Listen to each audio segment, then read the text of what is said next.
ಅರೆ ಕಡಿಮೆ ಹಾಕು ಆದ್ರೆ ಅಸಲಿ ಹಾಕು. MDH ಕಾಶ್ಮೀರಿ ಕೆಂಪು ಮೆಣಸಿನ ಪೌಡರ್.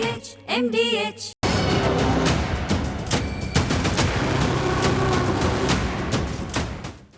ನಮಸ್ಕಾರ, ನೀವು ನೋಡ್ತಾ ಇದ್ದೀರಾ ರಿಪಬ್ಲಿಕ್ ಕನ್ನಡ. ನಾನು ನಾಗೇಂದ್ರ ಬಾಬು, ನನ್ನೊಂದಿಗೆ ನನ್ನ ಸಹೋದರಿ ಶ್ರೀಲಕ್ಷ್ಮಿ ಜಾಯ್ನ್ ಆಗಿದ್ದಾರೆ. ರಿಪಬ್ಲಿಕ್ ಕನ್ನಡ ಆರಂಭ ಆದಾಗಿನಿಂದ ಇವತ್ತಿನವರೆಗೂ ಕೂಡ ಸಾಮಾಜಿಕ ಕಳಕಳಿಯನ್ನು ಇಟ್ಟುಕೊಂಡು ಅನೇಕ ಸುದ್ದಿಗಳನ್ನು ಮಾಡ್ತಾ ಬರ್ತಾ ಇದೆ. ಇವತ್ತು ಕೂಡ ಇದೇ ಒಂದು ಸಾಮಾಜಿಕ ಕಳಕಳಿಯನ್ನು ಇಟ್ಟುಕೊಂಡು ಇವತ್ತು ಒಂದು ರಿಯಾಲಿಟಿ ಚೆಕ್ ಅನ್ನ ಮಾಡಿದೆ. ಈ ರಿಯಾಲಿಟಿ ಚೆಕ್ ಅನ್ನ ಟ್ರಾಫಿಕ್ ಪೊಲೀಸರು ನೋಡಲೇಬೇಕು. ಕಣ್ಮುಚ್ಚಿಕೊಂಡು ಕೆಲಸವನ್ನ ಮಾಡ್ತಿದ್ದಾರಾ ಟ್ರಾಫಿಕ್ ಪೊಲೀಸರು ಅನ್ನುವ ಪ್ರಶ್ನೆ ಉದ್ಭವ ಆಗುತ್ತೆ. ನಂಬರ್ ಪ್ಲೇಟ್ ಇಲ್ಲದೆ ಬಿಂದಾಸ್ ಆಗಿ ವಾಹನಗಳನ್ನ ಚಾಲನೆ ಮಾಡಲಾಗ್ತಾ ಇದೆ. ಬೆಂಗಳೂರಲ್ಲಿ ನಂಬರ್ ಪ್ಲೇಟ್ ರೂಲ್ಸ್ಗೆ ಎಳ್ಳು ನೀರನ್ನ ಬಿಟ್ಟಿದ್ದಾರೆ. ರಿಪಬ್ಲಿಕ್ ಕನ್ನಡ ಕ್ಯಾಮೆರಾದಲ್ಲಿ ನಂಬರ್ ಪ್ಲೇಟ್ ಕಳ್ಳಾಟದ ದೃಶ್ಯಾವಳಿಗಳು ಸೆರೆಯಾಗಿದೆ. ಒಂದಲ್ಲ ಎರಡಲ್ಲ, ಸಿಕ್ಕಲ್ಲಿ ಹಲವು ವಾಹನಗಳಿಗೆ ನಂಬರ್ ಪ್ಲೇಟ್ ಅನ್ನೋದೇ ಇಲ್ಲ. ಸಾರಿಗೆ ನಿಯಮಗಳಿಗೆ ಸವಾರರು ಎಳ್ಳು ನೀರನ್ನ ಬಿಟ್ಟಿದ್ದಾರೆ. ಇದು ರಿಪಬ್ಲಿಕ್ ಕನ್ನಡದ ಮೆಗಾ ರಿಯಾಲಿಟಿ ಚೆಕ್. ಒಂದು ನಂಬರ್ ಪ್ಲೇಟ್ ಯಾವ ಕಾರಣಕ್ಕೋಸ್ಕರ ಗಾಡಿಗೆ ಇರಬೇಕು ಅಂತಂದ್ರೆ, ಒಂದು ವಾಹನಕ್ಕೆ ಇರಬೇಕು ಅಂತಂದ್ರೆ ಇಟ್ಸ್ ಐಡೆಂಟಿಟಿಗೋಸ್ಕರ ನಂಬರ್ ಪ್ಲೇಟ್ ಅನ್ನ ಇರಲಾಗುತ್ತೆ. ಆ ನಂಬರ್ ಪ್ಲೇಟ್ ಅಲ್ಲಿರುವಂತ ನಂಬರ್ ಅನ್ನ ಚೆಕ್ ಮಾಡಿದಾಗ ಆ ಗಾಡಿ ಯಾರ ಹೆಸರಲ್ಲಿದೆ, ಯಾರಿಗೆ ಸೇರಿದ್ದು, ಯಾವಾಗ ಆ ಗಾಡಿ ತಗೊಂಡಿದ್ದು, ಎಲ್ಲಿ ರಿಜಿಸ್ಟ್ರೇಷನ್ ಆಗಿದ್ದು, ಸಂಪೂರ್ಣವಾದಂಥ ಗಾಡಿಯ ಪೂರ್ವಾಪರ ಹಿನ್ನೆಲೆ ಆ ನಂಬರಿಂದ ಗೊತ್ತಾಗ್ಬಿಡುತ್ತೆ. ಆದರೆ ಇವತ್ತು ಎಷ್ಟೋ ವಾಹನಗಳಿಗೆ ನಂಬರ್ ಪ್ಲೇಟೇ ಇಲ್ಲ, ನಂಬರ್ ಪ್ಲೇಟ್ಗಳೇ ಇಲ್ಲ. ಯಾಕೆ ಇದನ್ನ ಸಾಮಾಜಿಕ ಕಳಕಳಿ ಅಂತೇಳಿ ನಾವು ಹೇಳ್ತಾ ಇದ್ದೀವಿ ಅಂತಂದ್ರೆ, ಇವತ್ತು ಈ ರೀತಿಯಾಗಿ ನಂಬರ್ ಪ್ಲೇಟ್ ಇಲ್ಲದೆ ಗಾಡಿಗಳನ್ನ ಚಲಾಯಿಸೋರನ್ನ ನಾವು ಏನಂತ ಕರಿಬೇಕು? ಅವ್ರು ಕಳ್ಳರಾಗಿರ್ಬೋದು, ದರೋಡೆಕೋರರಾಗಿರ್ಬೋದು, ಟೆರರಿಸ್ಟ್ಗಳೇ ಆಗಿರ್ಬೋದು. ಯಾಕೆಂದ್ರೆ ಐಡೆಂಟಿಟಿ ಮರೆ ಮಾಚುವಂತ ಕೆಲಸವನ್ನ ಇವರೇ ಮಾಡೋದು. ನೋಡಿ, ದೃಶ್ಯಾವಳಿಯಲ್ಲಿ ಗಮನಿಸ್ತಾ ಇದ್ದೀವಿ. ಅದರಲ್ಲೂ ಹೆಚ್ಚಾಗಿ ದ್ವಿಚಕ್ರ ವಾಹನದಲ್ಲಿ ಇವತ್ತು ನಂಬರ್ ಪ್ಲೇಟ್ಗಳೇ ಇರೋದಿಲ್ಲ. ಎಲ್ಲಿ ತಮ್ಮ ಐಡೆಂಟಿಟಿ ಗೊತ್ತಾಗ್ಬಿಡುತ್ತೋ ಅಂತ ಹೇಳಿ ಇವತ್ತು ಈ ರೀತಿಯಾಗಿ ಕಳ್ಳಾಟವನ್ನ ಆಡ್ತಿದ್ದಾರೆ. ಸಿಕ್ಕ ಕಡೆ ನಂಬರ್ ಪ್ಲೇಟ್ಗಳೇ ಇರೋದಿಲ್ಲ. ಎಲ್ಲೇ ಹೋಗಿ ಕ್ಯಾಮ್ರಾ ಹಾಕಿದ್ರು ಕೂಡ ದಿನಕ್ಕೆ ನೂರಾರು ವಾಹನಗಳು ನಮ್ಮ ಕ್ಯಾಮ್ರಾ ಕಣ್ಣಿಗೆ ಸೆರೆ ಸಿಕ್ಕುತ್ತೆ. ಟ್ರಾಫಿಕ್ ಪೊಲೀಸರು ಏನ್ ಮಾಡ್ತಿದ್ದಾರೆ? ಅಫ್ಕೋರ್ಸ್ ಒಪ್ಕೊಳ್ತೀವಿ, ಟ್ರಾಫಿಕ್ ಪೊಲೀಸರಿಗೆ ತುಂಬಾ ಜವಾಬ್ದಾರಿಗಳಿರುತ್ತೆ. ಆದ್ರೆ ಒಂದು ಮಿಸ್ಟೇಕ್ ಅದು ದೊಡ್ಡ ದುರಂತಕ್ಕೂ ಕೂಡ ಕಾರಣ ಆಗ್ಬೋದಲ್ವಾ? ಪ್ರತಿಯೊಂದನ್ನು ಕೂಡ ಚೆಕ್ ಮಾಡ್ಬೇಕಲ್ವಾ? ರೆಡ್ ಹ್ಯಾಂಡ್ ಆಗಿ ಹಿಡಿಯೋದಕ್ಕೆ ಆಗ್ತಾ ಇಲ್ವಾ ಟ್ರಾಫಿಕ್ ಪೊಲೀಸರಿಗೆ? ಇದು ನೀವು ನಮ್ಮ ಸ್ಕ್ರೀನ್ ಮೇಲೆ ನೋಡ್ತಾ ಇದ್ರಿ, ರಿಪಬ್ಲಿಕ್ ಕನ್ನಡ ನಡೆಸಿದ ರಿಯಾಲಿಟಿ ಚೆಕ್. ನೋಡಿ ಯಾವ ರೀತಿಯಾಗಿ ಆ ನಂಬರ್ ಪ್ಲೇಟ್ ಅಲ್ಲಿ ಸಂಪೂರ್ಣವಾದಂಥ ನಂಬರ್ ಇಲ್ಲ, ನಂಬರ್ ಪ್ಲೇಟ್ಗಳೇ ಇಲ್ಲ. ನಂಬರ್ ಪ್ಲೇಟ್ಗಳು ಇದ್ರೂ ಕೂಡ ಅದು ಡ್ಯಾಮೇಜ್ ಆಗಿರುತ್ತೆ, ಇಷ್ಟ ಬಂದಂಗೆ ಹಾಕೋತಾರೆ. ರೂಲ್ಸ್ ಅಂತ ಇದ್ದೇ ಇದೆ ಅಲ್ವಾ? ರೂಲ್ಸ್ ಇದೆ ಅಂದಮೇಲೆ ಯಾಕೆ ಇಂಥ ಒಂದು ಕಳ್ಳಾಟವನ್ನ ಆಡ್ತಿದ್ದಾರೆ? ಇದನ್ನ ಪ್ರಶ್ನೆ ಮಾಡೋರು ಯಾರು ಇಲ್ವಾ ಅಂತ ನೀವು ಕೇಳಬೇಡಿ. ರಿಪಬ್ಲಿಕ್ ಕನ್ನಡ ಇದೆ. ರಿಪಬ್ಲಿಕ್ ಕನ್ನಡ ನಡೆಸಿದ ಒಂದು ರಿಯಾಲಿಟಿ ಚೆಕ್ನ ಸತ್ಯಾಂಶ ಇದು. ಸಾಮಾಜಿಕ ಕಳಕಳಿಯ ದೃಷ್ಟಿಯಿಂದ ಮಾಡಿರುವಂತ ರಿಯಾಲಿಟಿ ಚೆಕ್. ಟ್ರಾಫಿಕ್ ಪೊಲೀಸರು ಎಚ್ಚೆತ್ತುಕೊಳ್ಳಲೇಬೇಕು. ಅವರ ಜವಾಬ್ದಾರಿ ಜಾಸ್ತಿ ಇದೆ. ಕಳ್ಳಾಟ ಆಡ್ತಿರೋರನ್ನ ತಕ್ಷಣಕ್ಕೆ ಅವರನ್ನ ಹಿಡಿಯುವಂತ, ರೆಡ್ ಹ್ಯಾಂಡ್ ಆಗಿ ಹಿಡಿಯುವಂತ ಕೆಲಸವನ್ನ ಟ್ರಾಫಿಕ್ ಪೊಲೀಸರು ಮಾಡಬೇಕು. ಅಫ್ಕೋರ್ಸ್ ಅವ್ರಿಗೆ ಟ್ರಾಫಿಕ್ ಜಾಮ್ ಆಗಿರುತ್ತೆ, ಅದನ್ನ ನಿಭಾಯಿಸಬೇಕು, ಒಪ್ಕೊಳ್ಳೋಣ. ಎಲ್ಲವನ್ನೂ ಕೂಡ ನೀವು ಗಮನಿಸಲೇಬೇಕು ಟ್ರಾಫಿಕ್ ಪೊಲೀಸರು. ಅಯ್ಯೋ ಅಷ್ಟು ಕೆಲಸ ಮಾಡ್ತಾ ಇದೀವಲ್ಲ, ಯಾಕೆ ಇಷ್ಟು ಕೆಲಸ ಮಾಡೋಕ್ಕಾಗಲ್ವಾ ಅಂತ ನಾವು ಪ್ರಶ್ನೆ ಮಾಡ್ತಾ ಇರೋದು. ಈ ತರ ನಂಬರ್ ಪ್ಲೇಟ್ಗಳಿಲ್ಲದೆ ಓಡಾಡ್ತಾ ಇರುವಂತ ಗಾಡಿಗಳನ್ನ ಅಲ್ಲೇ ಸೀಸ್ ಮಾಡಿ ಆ ಕ್ಷಣಕ್ಕೆ ಕೇಸ್ ಹಾಕಿ. ರೈಟ್ಸ್ ಇದೆ, ರೂಲ್ಸ್ ಇದೆ, ಕಾನೂನಿದೆ.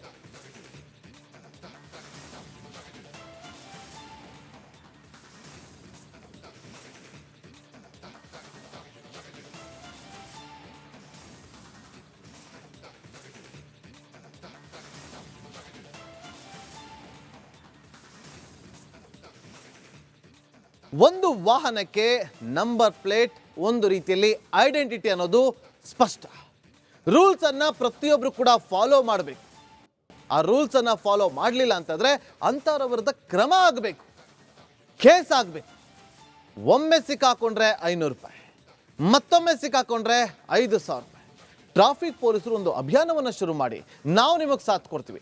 ಯಾವ ಗಾಡಿಗಳಿಗೆ ನಂಬರ್ ಪ್ಲೇಟ್ ಇರೋದಿಲ್ವೋ ಆ ಗಾಡಿನ ಅಲ್ಲೇ ಹಿಡಿಯೋಣ. ತಕ್ಷಣಕ್ಕೆ ಆ ಗಾಡಿಗಳಿಗೆ ನಂಬರ್ ಪ್ಲೇಟ್ ಹಾಕ್ಸುವ ಕೆಲಸವನ್ನು ಮಾಡೋಣ.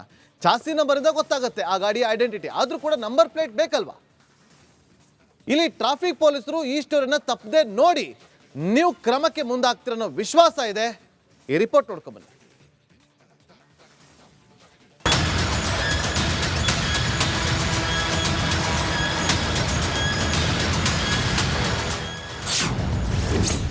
ವಾಹನದ ನಂಬರ್ ಪ್ಲೇಟ್ಗಳಲ್ಲಿ ಕಳ್ಳಾಟ, ಆರ್ಟಿಒ ಪೊಲೀಸ್ ಅಧಿಕಾರಿಗಳ ನಿರ್ಲಕ್ಷ್ಯ, ವಾಹನಗಳ ಹೆಗ್ಗುರುತೆ ಅವುಗಳ ನಂಬರ್ ಪ್ಲೇಟ್.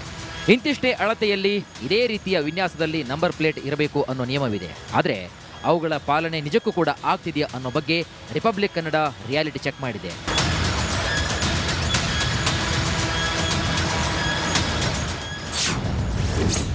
ನಂಬರ್ ಪ್ಲೇಟೇ ಇಲ್ಲದ ವಾಹನಗಳು, ಅರ್ಧ ಮುರಿದ ವಿರೂಪಗೊಂಡ ಪ್ಲೇಟ್ಗಳು. ನಂಬರ್ ಪ್ಲೇಟ್ಗಳ ಬಗ್ಗೆ ಗಮನವನ್ನು ಹರಿಸಿ ಸುಸ್ಥಿತಿಯಲ್ಲಿ ಇಡಬೇಕಾಗಿರುವುದು ವಾಹನಗಳ ಮಾಲೀಕರ ಜವಾಬ್ದಾರಿ. ಇದನ್ನು ಮೀರುವವರ ವಿರುದ್ಧ ಕ್ರಮವನ್ನು ಕೈಗೊಳ್ಳಬೇಕಾಗಿರುವುದು ಟ್ರಾಫಿಕ್ ಪೊಲೀಸ್, ಆರ್ಟಿಒ ಅಧಿಕಾರಿಗಳ ಕರ್ತವ್ಯ. ಆದರೆ ಬೆಂಗಳೂರಿನ ರಸ್ತೆಗಳಲ್ಲಿ ನೋಡಿದರೆ ಇಂತಹ ಯಾವುದೇ ಕ್ರಮಗಳನ್ನು ಕೈಗೊಳ್ಳುತ್ತಾ ಇರುವುದೇ ಅನುಮಾನ ಎನ್ನುವಂತಾಗಿದೆ.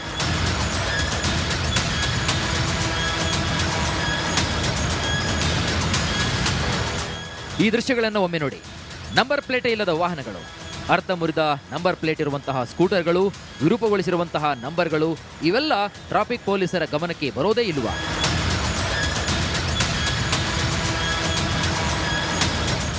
ಅಪಘಾತವಾದರೆ, ವಾಹನ ಕಳವಾದರೆ, ಕಾನೂನು ಬಾಹಿರ ಚಟುವಟಿಕೆ ನಡೆಸಿದರೆ ಆರೋಪಿಗಳನ್ನು ನಂಬರ್ ಪ್ಲೇಟ್ ಮೂಲಕವೇ ಪತ್ತೆ ಹಚ್ಚಿದ ಅದೆಷ್ಟೋ ಕೇಸ್ಗಳಿವೆ.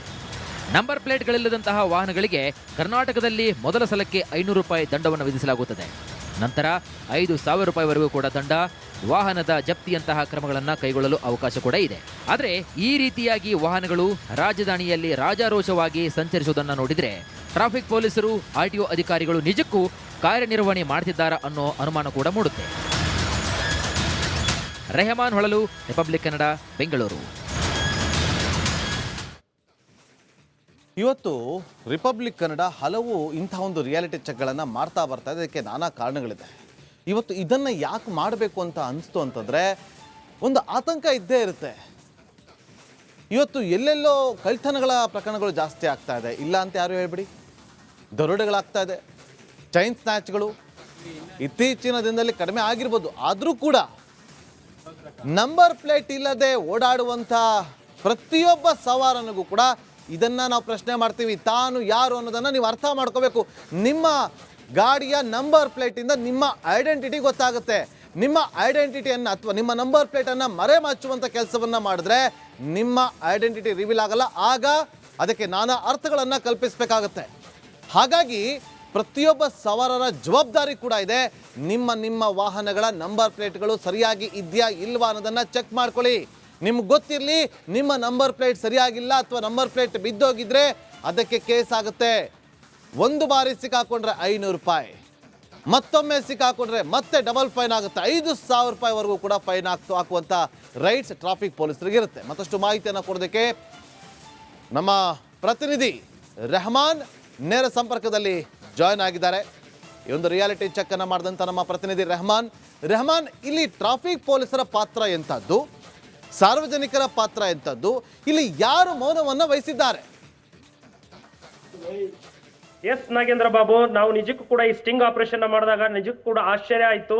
ಕೇವಲ 1-2 ವೆಹಿಕಲ್ಗಳು ಮಾತ್ರ ಸಿಗ್ಬೋದು ಅನ್ಕೊಂಡಿದ್ವಿ. ಆದ್ರೆ ಪ್ರತಿ ಏರಿಯಾದಲ್ಲೂ ಕೂಡ 5ರಿಂದ 10 ವೆಹಿಕಲ್ಗಳು ನಮ್ಮ ಕಣ್ಣಿಗೆ ಬೀಳ್ತು. ಚಾಮರಾಜಪೇಟೆ ಆಗಿರ್ಬೋದು, SP ರೋಡ್ ಆಗಿರ್ಬೋದು, ಲಾಲ್ಬಾಗ್ ರೋಡ್ ಆಗಿರ್ಬೋದು, ಎಲ್ಲಾ ಕಡೆ ಸುತ್ತಾಡಿದ್ವಿ. ಎಲ್ಲಿ ಹೋದ್ರೂ ಕೂಡ 5-6 ವೆಹಿಕಲ್ಗಳು ನಂಬರ್ ಪ್ಲೇಟ್ ಇಲ್ದೇನೆ ಸಂಚಾರವನ್ನ ಮಾಡ್ತಾ ಇದೆ, ಎಕ್ಕಿಲ್ಲದೆ ಓಡಾಡ್ತಾ ಇದೆ. ಯಾಕೆ ಈ ವೆಹಿಕಲ್ ಗಳಿಗೆ ನಂಬರ್ ಪ್ಲೇಟ್ ಇಲ್ಲ? ಯಾಕೆ ಇದನ್ನ ಪರೀಕ್ಷೆ ಮಾಡುವಂತ ಗೋಜಿಗೆ ಹೋಗಿಲ್ಲ? RTO ಅಧಿಕಾರಿಗಳ ನಿರ್ಲಕ್ಷ್ಯ ಎಷ್ಟರ ಮಟ್ಟಿಗೆ ಇದೆ ಅಂತಂದ್ರೆ FC ಮಾಡಿಸ್ತಾರೆ, ಆ ಟೈಮಲ್ಲಿ ಏನು ಚೆಕ್ ಮಾಡಲ್ವಾ? ಹಾಗಾದ್ರೆ ದುಡ್ಡು ಕೊಟ್ರೆ ಫ್ರೀಯಾಗಿ FC ಮಾಡಿಕೊಟ್ಬಿಡ್ತಾರೆ ಅನ್ಸುತ್ತೆ. ಮತ್ತೆ ಇನ್ನು ಟ್ರಾಫಿಕ್ ಪೊಲೀಸರು ಕೂಡ ಬಹಳ ಅಂದ್ರೆ ಕೇವಲ ಹೆಲ್ಮೆಟ್ ಅಥವಾ ಲೈಸೆನ್ಸು ಅಥವಾ ಡ್ರಿಂಕ್ ಅಂಡ್ ಡ್ರೈವ್ ಇದಕ್ಕೆ ಮಾತ್ರ ಸೀಮಿತ ಆಗಿದಾರ? ಬರೇ ಇದನ್ನಷ್ಟೇ ಚೆಕ್ ಮಾಡೋದ್ರ ಮೂಲಕ ಸೀರಿಯಸ್ನೆಸ್ ಬಂದಿದೆ ಅನ್ಕೊಂತೀನಿ. ಯಾಕಂದ್ರೆ ನಂಬರ್ ಪ್ಲೇಟ್ ಇಲ್ಲದೆ ಇರೋ ವಾಹನಗಳು ನಗರದಲ್ಲಿ ಸಾಕಷ್ಟು ಇದೆ. ಇವರ ನಿರ್ಲಕ್ಷ್ಯದಿಂದ, RTO ನಿರ್ಲಕ್ಷ್ಯ ಮತ್ತೆ ಟ್ರಾಫಿಕ್ ಪೊಲೀಸರ ನಿರ್ಲಕ್ಷ್ಯದಿಂದ ಎಂತ ಒಂದು ಘಟನೆ ನಡೀತಾ ಇದೆ ಅಂದ್ರೆ, ನಗರದಲ್ಲಿ ನಂಬರ್ ಪ್ಲೇಟ್ ಇಲ್ಲ. ಕೆಲವೊಂದಿಷ್ಟು ನಂಬರ್ ಪ್ಲೇಟ್ಗಳಿಗೆ ಮುಂದೆ ನಂಬರ್ ಪ್ಲೇಟ್ ಇದ್ರೆ ಹಿಂದೆ ನಂಬರ್ ಪ್ಲೇಟ್ ಇಲ್ಲ. ಇನ್ನು ಕೆಲವೊಂದಿಷ್ಟು ವಾಹನಗಳಿಗೆ ನೋಡಿದ್ರೆ ಎರಡೂ ಭಾಗದಲ್ಲೂ ಕೂಡ ನಂಬರ್ ಪ್ಲೇಟ್ ಇಲ್ದೇನೆ ವಾಹನವನ್ನ ಸಂಚಾರ ಮಾಡ್ತಾರೆ. ಇನ್ನು ಕೆಲವೊಂದಿಷ್ಟು ವಾಹನಗಳನ್ನು ನೋಡಿದ್ರೆ ನಂಬರ್ ಪ್ಲೇಟ್ ಅನ್ನ ಅರ್ಧಕ್ಕೆ ಮಡಚಿದ್ದಾರೆ. ನಿಜಕ್ಕೂ ಕೂಡ ಯಾಕೆ ಅರ್ಧಕ್ಕೆ ಮಡಚಿದ್ದಾರೆ, ಯಾಕೆ ಅರ್ಧಕ್ಕೆ ಕಟ್ ಮಾಡಿದ್ದಾರೆ ಅನ್ನುವಂತ ಪ್ರಶ್ನೆ.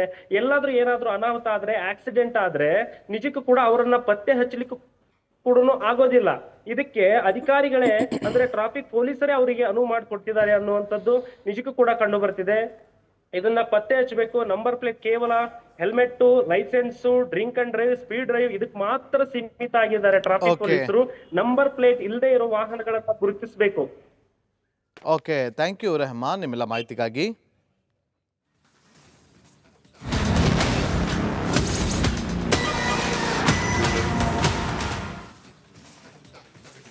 ದುಡಿದು ದಣಿದು ಬಂದರೆ ಕನಿಷ್ಠ ವಿಶ್ರಾಂತಿ ಭಾಗ್ಯಕ್ಕೂ ಕೂಡ ಕೂತು 106 ಕಿಲೋಮೀಟ್ರು ಗಾಡಿ ಓಡಿಸಿ, ಅಷ್ಟು ಬಸ್ ಓಡಿಸಿ ಬಂದರೆ ಒಂದು ತೊಟ್ಟು ಕಣ್ತುಂಬ ನಿದ್ದೆ ಮಾಡೋಕ್ಕಾಗಲ್ಲ. ಕೆಲವೇ ಗಂಟೆ ನಿದ್ದೆಗೆ ವಿಶ್ರಾಂತಿಗೆ ಸಿಗುತ್ತೆ, ಅದನ್ನು ಕೂಡ ಸರಿಯಾಗಿ ಮಾಡೋದಕ್ಕೆ ಜಾಗ ಇಲ್ಲ. ಇದು KSRTC ಸಾರಥಿಗಳ ಗೋಳು. KSRTC ನಿರ್ವಾಹಕರಿಗೆ, ಚಾಲಕರಿಗೆ ರೆಸ್ಟ್ ಅನ್ನೋದು ಮರೀಚಿಕೆ ಆಗ್ಬಿಟ್ಟಿದೆ. ವಿಶ್ರಾಂತಿನೇ ಸಿಗ್ತಾ ಇಲ್ಲ ಸರಿಯಾಗಿ. ಯಾಕಂತಂದ್ರೆ ರಾಜ್ಯದ ಸಾರಿಗೆ ಸಿಬ್ಬಂದಿಗೆ ವಿಶ್ರಾಂತಿ ಭಾಗ್ಯವೇ ಇಲ್ಲ. ಸಾರಿಗೆ ಸಚಿವರೇ, ಇದು ನಿಮ್ಮ ಇಲಾಖೆಗೆ ಸಂಬಂಧಪಟ್ಟಿರ್ತಕ್ಕಂಥ ಸ್ಟೋರಿ. ನಿತ್ಯ ವಾಹನ ಓಡಿಸಿ ಬಂದ್ರೆ ನೆಮ್ಮದಿ ಇಲ್ಲ, ವಿಶ್ರಾಂತಿ ಇಲ್ಲ. ಕತ್ತಲೆ ಕೋಣೆಯಲ್ಲಿ ಸಾರಿಗೆ ಸಿಬ್ಬಂದಿ ದಿನಚರಿ ಹೆಂಗಿದೆ? ಅವರು ವಿಶ್ರಾಂತಿ ಪಡೆಯುವ ಸ್ಥಳ ಅಂದ್ರೆ ಭೂಮಿಯ ಹಾಸಿಗೆ, ಗಗನವೇ ಹೊದಿಕೆ. ರಿಪಬ್ಲಿಕ್ ಕನ್ನಡದಲ್ಲಿ ಇದರ ಮೆಗಾ ರಿಯಾಲಿಟಿ ಚೆಕ್ ನೋಡಿ. ಇದು ಕಂಡಕ್ಟರ್ಗಳು ಮತ್ತು ಡ್ರೈವರ್ಗಳ ರೂಮ್. ಇಷ್ಟೇ ಜಾಗ, ಅಷ್ಟರಲ್ಲಿ ಎಲ್ಲರೂ ಮಲ್ಕೋಬೇಕು. ಜಸ್ಟ್ ಒಂದು ಜಮ್ಖಾನ ಅದು ಇದ್ರಿತ್ತು, ಇಲ್ಲ ಅಂದರೆ ಇಲ್ಲ, ಅಷ್ಟೇ. ಅಷ್ಟರಲ್ಲೇ ರೆಸ್ಟ್ ಮಾಡಬೇಕು. ಏನೂ ಸೌಲಭ್ಯ ಇಲ್ಲ ಅವ್ರಿಗೆ.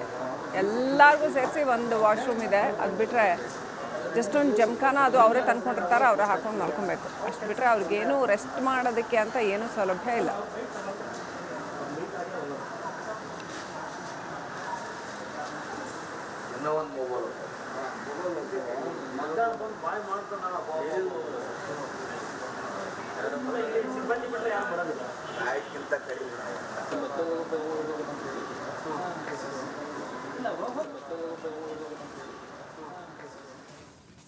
ಇವ್ರಿಗೆ ಆ್ಯಕ್ಚುಲಿ ಸುಸಜ್ಜಿತವಾದ ಸೌಲಭ್ಯವನ್ನು ಕೊಡಬೇಕು. ಯಾಕಂತಂದ್ರೆ ಪ್ರಯಾಣಿಕರ ಜೀವ ರಕ್ಷಣೆ ಮಾಡೋ ಮಹತ್ತರ ಹೊಣೆಗಾರಿಕೆಯನ್ನು ಹೊತ್ತಿರ್ತಾರೆ ಇವರು. 106 ಕಿಲೋಮೀಟರ್ ತಮಾಷೆ ಅಲ್ಲ. KSRTC ಬಸ್ಗಳನ್ನ ಡ್ರೈವ್ ಮಾಡ್ಕೊಂಡು ಹೋಗೋದು ಅಂತಂದ್ರೆ ಅವ್ರಿಗೆ ಕರೆಕ್ಟಾಗಿ ರೆಸ್ಟ್ ಸಿಕ್ಕಿದ್ರೆ ಅಪಘಾತಗಳು ಕಡಿಮೆ ಆಗುತ್ತೆ. ಸೊ ಅವರು ಯಾವ ಸ್ಥಿತಿಯಲ್ಲಿ ರೆಸ್ಟ್ ಮಾಡಬೇಕು ಅನ್ನೋವಂಥದ್ದು ಒಂದಷ್ಟು ರಿಯಾಲಿಟಿ ಚೆಕ್ಕನ್ನು ರಿಪಬ್ಲಿಕ್ ಕನ್ನಡ ಮಾಡಿದೆ. ಜಸ್ಟ್ ಒಂದು ಜಮ್ಖಾನ ಬಿಟ್ಟರೆ ಅಲ್ಲಿ ಬೇರೆ ಏನೂ ಇಲ್ಲ ಅವ್ರಿಗೆ. ಒಂದು ದಿಂಬು ಕೂಡ ಇಲ್ಲ, ಜಸ್ಟ್ ಒಂದು ಜಮ್ಖಾನ ಅಷ್ಟೇ. ಅಷ್ಟರಲ್ಲಿ ಅಷ್ಟು ಜನ ಹೆಂಗೆ ತುಂಬ್ಕೊಂಡಿದ್ದಾರೆ ನೋಡಿ, ಅಷ್ಟು ಜನ ಅಲ್ಲಿ ಮಲ್ಕೊಬೇಕು. ಅವ್ರಿಗೆ ಗಲೀಜು ಅಂದರೆ ಗಲೀಜು, ಅಲ್ಲಿ ಒಂದು ಸ್ವಲ್ಪನೂ ಕೂಡ ಸ್ವಚ್ಛತೆ ಇಲ್ಲ. ಆಮೇಲೆ ಇಲ್ಲೂ ಅಷ್ಟೇ, ಇಲ್ಲಿ ಕಾಟ್ಗಳನ್ನೇನೋ ಕೊಟ್ಟಿದ್ದಾರೆ, ಆದರೆ ಇಲ್ಲೂ ಕೂಡ ಅಲ್ಲಿ ಏನು ಹೊದಿಕೆ ಆಗಲಿ, ವ್ಯವಸ್ಥೆ ಆಗಲಿ, ಒಂದು ಆರಾಮಾಗಿ ನಿದ್ದೆ ಬರುತ್ತಪ್ಪ ಮಾಡೋದು ಒಂದು ಗಂಟೆನೋ 2 ಗಂಟೆನೋ ನಿದ್ದೆ ಅಂತ ಆದರೆ ಅಷ್ಟಕ್ಕೂ ಒಂದಿಲ್ಲ. ಅವರ ಜಾಗ ನೋಡಿ, ಅವರ ವಾಶ್ರೂಮ್ಸ್ ಭಾಳ ಗಲೀಜಾಗಿದೆ. ಅವ್ರು ಇದು ದಿನನಿತ್ಯ ಮಾಡಬೇಕಾಗಿರೋದು, ಯಾವತ್ತೋ ಒಂದಿನ ಮಾಡಬೇಕಾಗಿರೋದಲ್ಲ. ಅವ್ರ ಲೈಫ್ ಟೈಮ್ ಅವ್ರ ಬದುಕೆ ನೋಡಿ ಈ ಥರ ಅವ್ರಿಗೆ ಸ್ನಾನಕ್ಕಿರೋವಂಥ ವ್ಯವಸ್ಥೆ, ಕೈಕಾಲು ತೊಳೆಯೋಕ್ಕೆ ಸ್ನಾನಕ್ಕಿರೋವಂಥ ವ್ಯವಸ್ಥೆ, ಅದು ಪರಮ ಗಲೀಜು. ಅತ್ಯಂತ ಕೊಳಕು ಸ್ಥಳದಲ್ಲಿ ಅತ್ಯಂತ ಗಲೀಜಾಗಿ ಇರ್ತಕ್ಕಂಥದ್ದು. ಅವ್ರು ಹೇಗೆ ಬದುಕಬೇಕು? ಅವರು ಮನುಷ್ಯರಲ್ವಾ? ಒಂದು ಸಿಸ್ಟಮ್ಯಾಟಿಕ್ ಆದಂಥ ವ್ಯವಸ್ಥೆ ಮಾಡ್ಕೊಡೋಕ್ಕಾಗಲ್ವ ಅವ್ರಿಗೆ? ಯಾಕಂತಂದರೆ ಇದು ಒಂದಿನ 2 ದಿನದ್ದಲ್ಲ. ನಾವೇನು ಪಬ್ಲಿಕ್ ಟಾಯ್ಲೆಟ್ ಅದು ಇದು ಅಂತಂದ್ರೆ ಅದು ಒಂದಿನ ಯೂಸ್ ಮಾಡೋವಂಥದ್ದು ಹಾಗಲ್ಲ. ಪ್ರತಿನಿತ್ಯ ಇವ್ರ ಡ್ಯೂಟಿನೇ ಇದು. ಇಂಥ ಸ್ಥಳದಲ್ಲಿ ಮಲಗಬೇಕಾ, ಇಂಥ ಸ್ಥಳದಲ್ಲಿ ಇವರು ಕೈಕಾಲು ತೊಳೆಯೋದು ಇಂಥದ್ದೆಲ್ಲ ಮಾಡಬೇಕಾ ಅಂತ. ಜೊತೆಗೆ ಅವ್ರಿಗೆ ಒಂದಷ್ಟು ಸೌಲಭ್ಯಗಳು ಸಿಗಬೇಕು, ಅದು ಅವರ ಹಕ್ಕು. ಅವರ ನೇಚರ್ ಆಫ್ ಡ್ಯೂಟಿ ಸಿಕ್ಕಾಪಟ್ಟೆ ಕಷ್ಟ ಇರೋದ್ರಿಂದ ಅವ್ರಿಗೆ ಸರಿಯಾದ ಸೌಲಭ್ಯಗಳನ್ನು ಒದಗಿಸ್ಕೊಡೋವಂಥದ್ದು. ಮಾತೆತ್ತಿದ್ರೆ 1000 ಕೋಟಿ ಗ್ಯಾರಂಟಿಗೆ ತಗೊಂಡೋಗಿ ಸುರಿತೀರಾ? ಇಂಥ ಸೌಲಭ್ಯಗಳನ್ನು, ಇದು ಶಾಶ್ವತವಾಗಿ ಅನೇಕ ವರ್ಷಗಳ ಕಾಲ ಉಪಯೋಗ ಬರೋವಂಥದ್ದು. ಇಂಥ ಸೌಲಭ್ಯಗಳನ್ನು ನಿರ್ಮಾಣ ಮಾಡಬೇಕಲ್ವಾ ಸಾರಿಗೆ ಇಲಾಖೆ? ಫ್ರೀ ಬಸ್ಸು ಅಂತ ಕೊಡ್ತೀರಾ, ಅದ್ರ ಬದಲಾಗಿ ಚಾರ್ಜ್ ಇಟ್ಟು ಇಂಥ ಸೌಲಭ್ಯಗಳನ್ನು ನಿರ್ಮಾಣ ಮಾಡ್ಬೋದಲ್ವಾ? ಏನಿದೆ ಬಸ್ ಚಾಲಕರು, ನಿರ್ವಾಹಕರ ದಿನನಿತ್ಯದ ಗೋಳು ನೋಡಿ.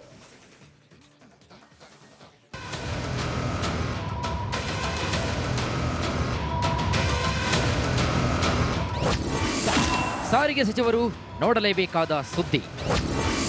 ಕೆಎಸ್ಆರ್ಟಿಸಿ ಡ್ರೈವರ್ ಕಂಡಕ್ಟರ್ಗಳಿಗೆ ನರಕ. ದಿನವೂ ಲಕ್ಷಾಂತರ ಪ್ರಯಾಣಿಕರನ್ನ ಸುರಕ್ಷಿತವಾಗಿ ಸಾಗಿಸುವಂತಹ ಹೊಣೆಗಾರಿಕೆ ಕರ್ನಾಟಕ ರಾಜ್ಯ ರಸ್ತೆ ಸಾರಿಗೆ ಸಂಸ್ಥೆಯ ಚಾಲಕ ನಿರ್ವಾಹಕರದ್ದು. 100 ಕಿಲೋಮೀಟರ್ ಬಸ್ ಡ್ರೈವಿಂಗ್ ಮಾಡಿ ಪ್ರಯಾಣಿಕರನ್ನು ನಿಭಾಯಿಸಿ ಸುಸ್ತಾದ ಸಿಬ್ಬಂದಿಗೆ ತುಸು ವಿಶ್ರಾಂತಿ ಬೇಕಾಗುತ್ತೆ. ಇದಕ್ಕೆ ಸಂಸ್ಥೆ ಏನೋ ವಿಶ್ರಾಂತಿ ಕೊಠಡಿಗಳನ್ನ ವ್ಯವಸ್ಥೆ ಮಾಡಿದೆ. ಆದರೆ ಅವುಗಳ ನಿಜ ಸ್ಥಿತಿ ಹೇಗಿದೆ? ರಿಪಬ್ಲಿಕ್ ಕನ್ನಡದ ರಿಯಾಲಿಟಿ ಚೆಕ್ನಲ್ಲಿ ಕಂಡಿದ್ದೇನೋ ಇಲ್ಲಿ ನೋಡಿ. ಗಬ್ಬೆದ್ದ ವಿಶ್ರಾಂತಿ ಕೊಠಡಿ, ಬಾತ್ರೂಮ್, ಗಾಳಿ ಬೆಳಕಿನ ವ್ಯವಸ್ಥೆ, ಮರೀಚಿಕೆ.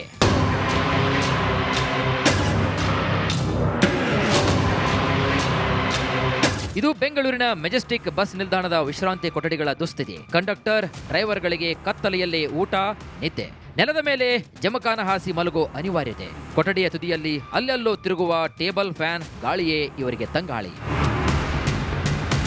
ಇನ್ನು ಬಾತ್ರೂಮ್, ಶೌಚಾಲಯಗಳ ಸ್ಥಿತಿಯಂತೂ ಕೇಳೋದೇ ಬೇಡ. ಕೈಕಾಲು ತೊಳೆಯೋದಕ್ಕೆ ಇರುವ ಜಾಗವೂ ಕೂಡ ಅಷ್ಟೇ. ಕೊಚ್ಚಗುಂಡಿಯಂತಹ ಸ್ಥಳದಲ್ಲೇ ಕೈಕಾಲು ಮುಖ ತೊಳೆದು ಫ್ರೆಶ್ ಆಗುವಂತಹ ಪರಿಸ್ಥಿತಿ. ರಾತ್ರಿಯಿಡೀ ಬಸ್ ಚಲಾಯಿಸಿದಂತಹ ಚಾಲಕರಿಗೆ ನೆಮ್ಮದಿಯಾಗಿ ಮಲಗೋಕು ಕೂಡ ವ್ಯವಸ್ಥೆ ಮಾಡದಂತಹ ಸ್ಥಿತಿಗೆ ಕೆಎಸ್ಆರ್ಟಿಸಿ ಬಂತ. ಆ ಪ್ರಶಸ್ತಿ ಈ ಪ್ರಶಸ್ತಿ ಅಂತ ಹೆಮ್ಮೆ ಪಟ್ಟುಕೊಳ್ಳುವಂತಹ ಅಧಿಕಾರಿಗಳು ಸಾರಿಗೆ ಇಲಾಖೆ ಬಸ್ಗಳ ಸಾರಥಿಗಳಿಗೆ ತುಸು ನೆಮ್ಮದಿ ವ್ಯವಸ್ಥೆ ಮಾಡಬಾರ್ದ? ಈ ಪ್ರಶ್ನೆಗಳಿಗೆ ಸಾರಿಗೆ ಸಚಿವರು, ಹಿರಿಯ ಅಧಿಕಾರಿಗಳು ಉತ್ತರ ಕೊಡ್ತಾರಾ? ಕಾದು ನೋಡಬೇಕಾಗತ್ತೆ. Rehman Holalu, Republic Kannada, Bengaluru. Next update ಪಡ್ಕೊಳ್ಳೋಣ. ನಮ್ಮ ಪ್ರತಿನಿಧಿ ರೆಹಮಾನ್ ಫೋನ್ ಕನೆಕ್ಟ್ ಆಗಿದ್ದಾರೆ. ರೆಹಮಾನ್, ಸಾರಿಗೆ ಸಚಿವರು ಇದನ್ನು ಗಂಭೀರವಾಗಿ ಪರಿಗಣಿಸಬೇಕು. ಎಷ್ಟು ಕೆಟ್ಟ ಪರಿಸ್ಥಿತಿಯಲ್ಲಿ ಡ್ರೈವರ್ಗಳು, ಕಂಡಕ್ಟರ್ಗಳು ರೆಸ್ಟ್ ಮಾಡಬೇಕಾದಂಥ ಪರಿಸ್ಥಿತಿ ಇದೆ. ಮತ್ತು ಸ್ವಚ್ಛತೆ ಆ ಬಸ್ ನಿಲ್ದಾಣಗಳಲ್ಲಿ, ಆಮೇಲೆ ಇವ್ರಿಗೆ ವಿಶ್ರಾಂತಿ ತಗೊಳ್ಳೋ ಜಾಗಗಳಲ್ಲಿ ಸ್ವಚ್ಛತೆ ಅಂತೂ ಝೀರೋ. ಇಷ್ಟು ಗಲೀಜಾಗಿ ಇಡಬೇಕಾ ಇಷ್ಟು ಅಭಿವೃದ್ಧಿ ಆಗಿರುವಂಥ ಈ ದಿನಮಾನಗಳಲ್ಲೂ ಕೂಡ ಅಂತ? ಏನೆಲ್ಲ ಅಪ್ಡೇಟ್ ಇದೆ ರೆಹಮಾನ್? ಎಸ್ ಮೇಡಮ್, ಎಷ್ಟರ ಮಟ್ಟಿಗೆ ಆ ಪ್ರದೇಶ ಇದೆ ಅಂತಂದ್ರೆ KSRTC ಡಿಪಾರ್ಟ್ಮೆಂಟ್ ಸಾರಿಗೆಯ ಚಾಲಕರು ಮತ್ತು ನಿರ್ವಾಹಕರನ್ನ ನೋಡಿಕೊಳ್ಳುವಂತ ರೀತಿ ಇದೆಯಲ್ಲ, ನಿಜಕ್ಕೂ ಕೂಡ ದನದ ಕೊಠಡಿ ಇದ್ದಂಗಿದೆ. ಮಲಗಲಿಕ್ಕೆ ಸರಿಯಾದಂತ ವ್ಯವಸ್ಥೆ ಇಲ್ಲ, ಮತ್ತೆ ಅವರಿಗೆ ಸರಿಯಾದ ಗಾಳಿ ಬೆಳಕಿನ ಒಂದು ವ್ಯವಸ್ಥೆ ಕೂಡ ಇಲ್ಲ. ಅಷ್ಟರ ಮಟ್ಟಿಗೆ ಹೀನಾಯ ಮಟ್ಟದಲ್ಲಿ ಅವರನ್ನ ನೋಡ್ಕೊಳ್ಳುವಂತ ಪರಿಸ್ಥಿತಿ ಇವತ್ತು ಉದ್ಭವ ಆಗಿದೆ. ಸಾರಿಗೆ ಇಲಾಖೆ ಇದ್ರ ಬಗ್ಗೆ ಗಮನ ವಹಿಸಬೇಕು.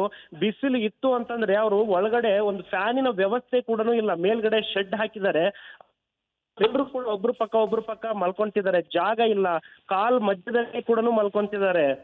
ಅಂತ ಒಂದು ಹೀನಾಯ ಪರಿಸ್ಥಿತಿ ಅವರಿಗೆ ಬಂದಿದೆ ಅಂತಾನೆ ಹೇಳ್ಬೋದು. ಯಾರು ಕೂಡ ಈ ಕಡೆ ತಿರುಗು ನೋಡೋದಿಲ್ಲ. ಅವರು ರಾತ್ರಿ ಇಡೀ ಪ್ರಯಾಣ ಮಾಡ್ತಾರೆ. ಬೀದರ್, ಕಲಬುರಗಿ, ಗುಲ್ಬರ್ಗ, ಧಾರವಾಡ, ಹುಬ್ಬಳ್ಳಿ, ಹೀಗೆ ನಾನಾ ಜಿಲ್ಲೆಗಳಿಂದ, ರಾಜ್ಯದ ಮೂಲೆಗಳಿಂದ ಇಡೀ ರಾತ್ರಿ ಪ್ರಯಾಣವನ್ನ ಮಾಡಿರ್ತಾರೆ. ಅವರ ಕೆಲಸ ಡ್ಯೂಟಿಯನ್ನ ಮುಗಿಸ್ಕೊಂಡು ಬಂದು 2 ತಾಸು ನೆಮ್ಮದಿಯಾಗಿ ಸುದ್ದಿ ಮಾಡಲಿಕ್ಕೂ ಅವರಿಗೆ ಆಗದಂತ ಒಂದು ಪರಿಸ್ಥಿತಿ ಇದೆ. ಯಾಕಂದ್ರೆ ಅಂತ ಒಂದು ದನದ ಕೊಠಡಿ ಇದ್ದಂಗಿದೆ. ಎಲ್ಲಿ ನೋಡಿದ್ರು ಮತ್ತೆ ಅಲ್ಲಿ ಕೂಡ ಅವರು ಏನು ಮೇನ್ ಡೋರ್ ಏನಿರುತ್ತಲ್ಲ ಅದನ್ನ ಓಪನ್ ಮಾಡ್ಕೊಂಡು ಮಲಗುವಂತ ಪರಿಸ್ಥಿತಿ ಇದೆ. ಒಂದು ವೇಳೆ ಏನಾದ್ರು ಯಾರೋ ಬರ್ತಾರಂತೆ, ಮೊಬೈಲ್ಗಳಲ್ಲಿ ಕರ್ಕೊಂಡು ಹೋಗ್ತಾರೆ. ಸರ್, ಇಲ್ಲಿ ನಮಗೆ ಅಂತ ಸಮಸ್ಯೆ ಆಗ್ತಿದೆ, ನಮ್ಮ ವಸ್ತುಗಳಿಗೂ ಕೂಡ ಇಲ್ಲಿ ಯಾವುದೇ ಒಂದು ಜವಾಬ್ದಾರಿ ಇಲ್ಲ, ನಮ್ಮ ವಸ್ತುಗಳು ಸಾಕಷ್ಟು ಕಳುವಾಗಿದೆ ಅನ್ನೋದು ಅವರ ಆರೋಪ ಆಗಿದೆ. ಇಲ್ಲಿ ಯಾರು ಕೂಡ ಇದ್ರ ಬಗ್ಗೆ ಗಮನವನ್ನು ಹರಿಸ್ತಾ, ಎಲ್ಲರೂ ಕೂಡ ಐಷಾರಾಮಿ ಬಂಗ್ಲೆಯಲ್ಲಿ ಮಲಗ್ತಾರೆ. ಆದ್ರೆ ನಮ್ಮ ರಾಜ್ಯಕ್ಕಾಗಿ ದುಡಿಯುವಂತ ಈ ಕಾರ್ಮಿಕರ ಪರಿಸ್ಥಿತಿ ನೋಡಿ, ಸಾರಿಗೆ ಇಲಾಖೆಯಲ್ಲಿ ಕೆಲಸ ಮಾಡ್ತಾ ಇರುವಂತ ಡ್ರೈವರ್ಗಳು, ನಿರ್ವಾಹಕರ ಪರಿಸ್ಥಿತಿಯನ್ನು ನೋಡಿದ್ರೆ ನಿಜಕ್ಕೂ ಕೂಡ ಅಯೋಮಯ ಅನ್ಸುತ್ತೆ. ಡಬಲ್ ಬೆಡ್ ವ್ಯವಸ್ಥೆಯನ್ನ ಮಾಡಿದ್ದಾರೆ. ಮೇಲ್ಗಡೆ ಮಲಗವರಿಗೆ ಮಾತ್ರ ಫ್ಯಾನಿನ ಗಾಳಿ ಬರುತ್ತೆ, ಕೆಳಗಡೆ ಮಲಗವರು ಬಟ್ಟೆ ಎಲ್ಲ ಬಿಚ್ಚಿ ಮಲ್ಕೊಂಡಿದ್ದಾರೆ. ಅಂತ ಒಂದು ಪರಿಸ್ಥಿತಿ ಸರ್. ಒಂದು ಸ್ವಲ್ಪನೂ ಗಾಳಿ ಬರೋದಿಲ್ಲ ಸರ್, ನಮಗೆ ನಿದ್ದೆನೂ ಬರೋದಿಲ್ಲ. 2 ಗಂಟೆ ನೆಮ್ಮದಿಯಾಗಿ ನಿದ್ದೆ ಮಾಡ್ಲಿಕ್ಕೂ ಕೂಡ ಆಗೋದಿಲ್ಲ. ಮತ್ತೆ ನಮಗೆ ನೈಟ್ ಡ್ಯೂಟಿ ಹಾಕ್ತಾರೆ. ರಾಜ್ಯದ ಮೂಲೆಗೂ ನಾವು ಹೋಗ್ಬೇಕು, ಅಂತ ಪರಿಸ್ಥಿತಿ ಉಂಟಾಗಿದೆ. ಇದು ನಮ್ದು ಪರಿಸ್ಥಿತಿ ಅಂತ ಹೇಳ್ತಿದ್ದಾರೆ ಶ್ರೀಲಕ್ಷ್ಮಿ. ಡೀಟೇಲ್ಸ್ಗಾಗಿ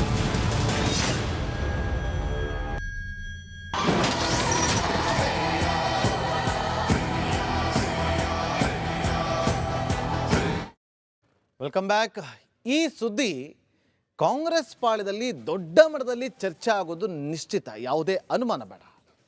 ಮಾಜಿ ಸಚಿವ KN ರಾಜಣ್ಣ ಅವರು ಕೊಟ್ಟಿರುವಂಥ ಹೇಳಿಕೆ ಅದು ರಿಪಬ್ಲಿಕ್ ಕನ್ನಡದಲ್ಲಿ, ಕಾಂಗ್ರೆಸ್ ಪಾಳ್ಯದಲ್ಲಿ ದೊಡ್ಡ ಮಟ್ಟದಲ್ಲಿ ಚರ್ಚೆ ಆಗೋದು ನಿಶ್ಚಿತ.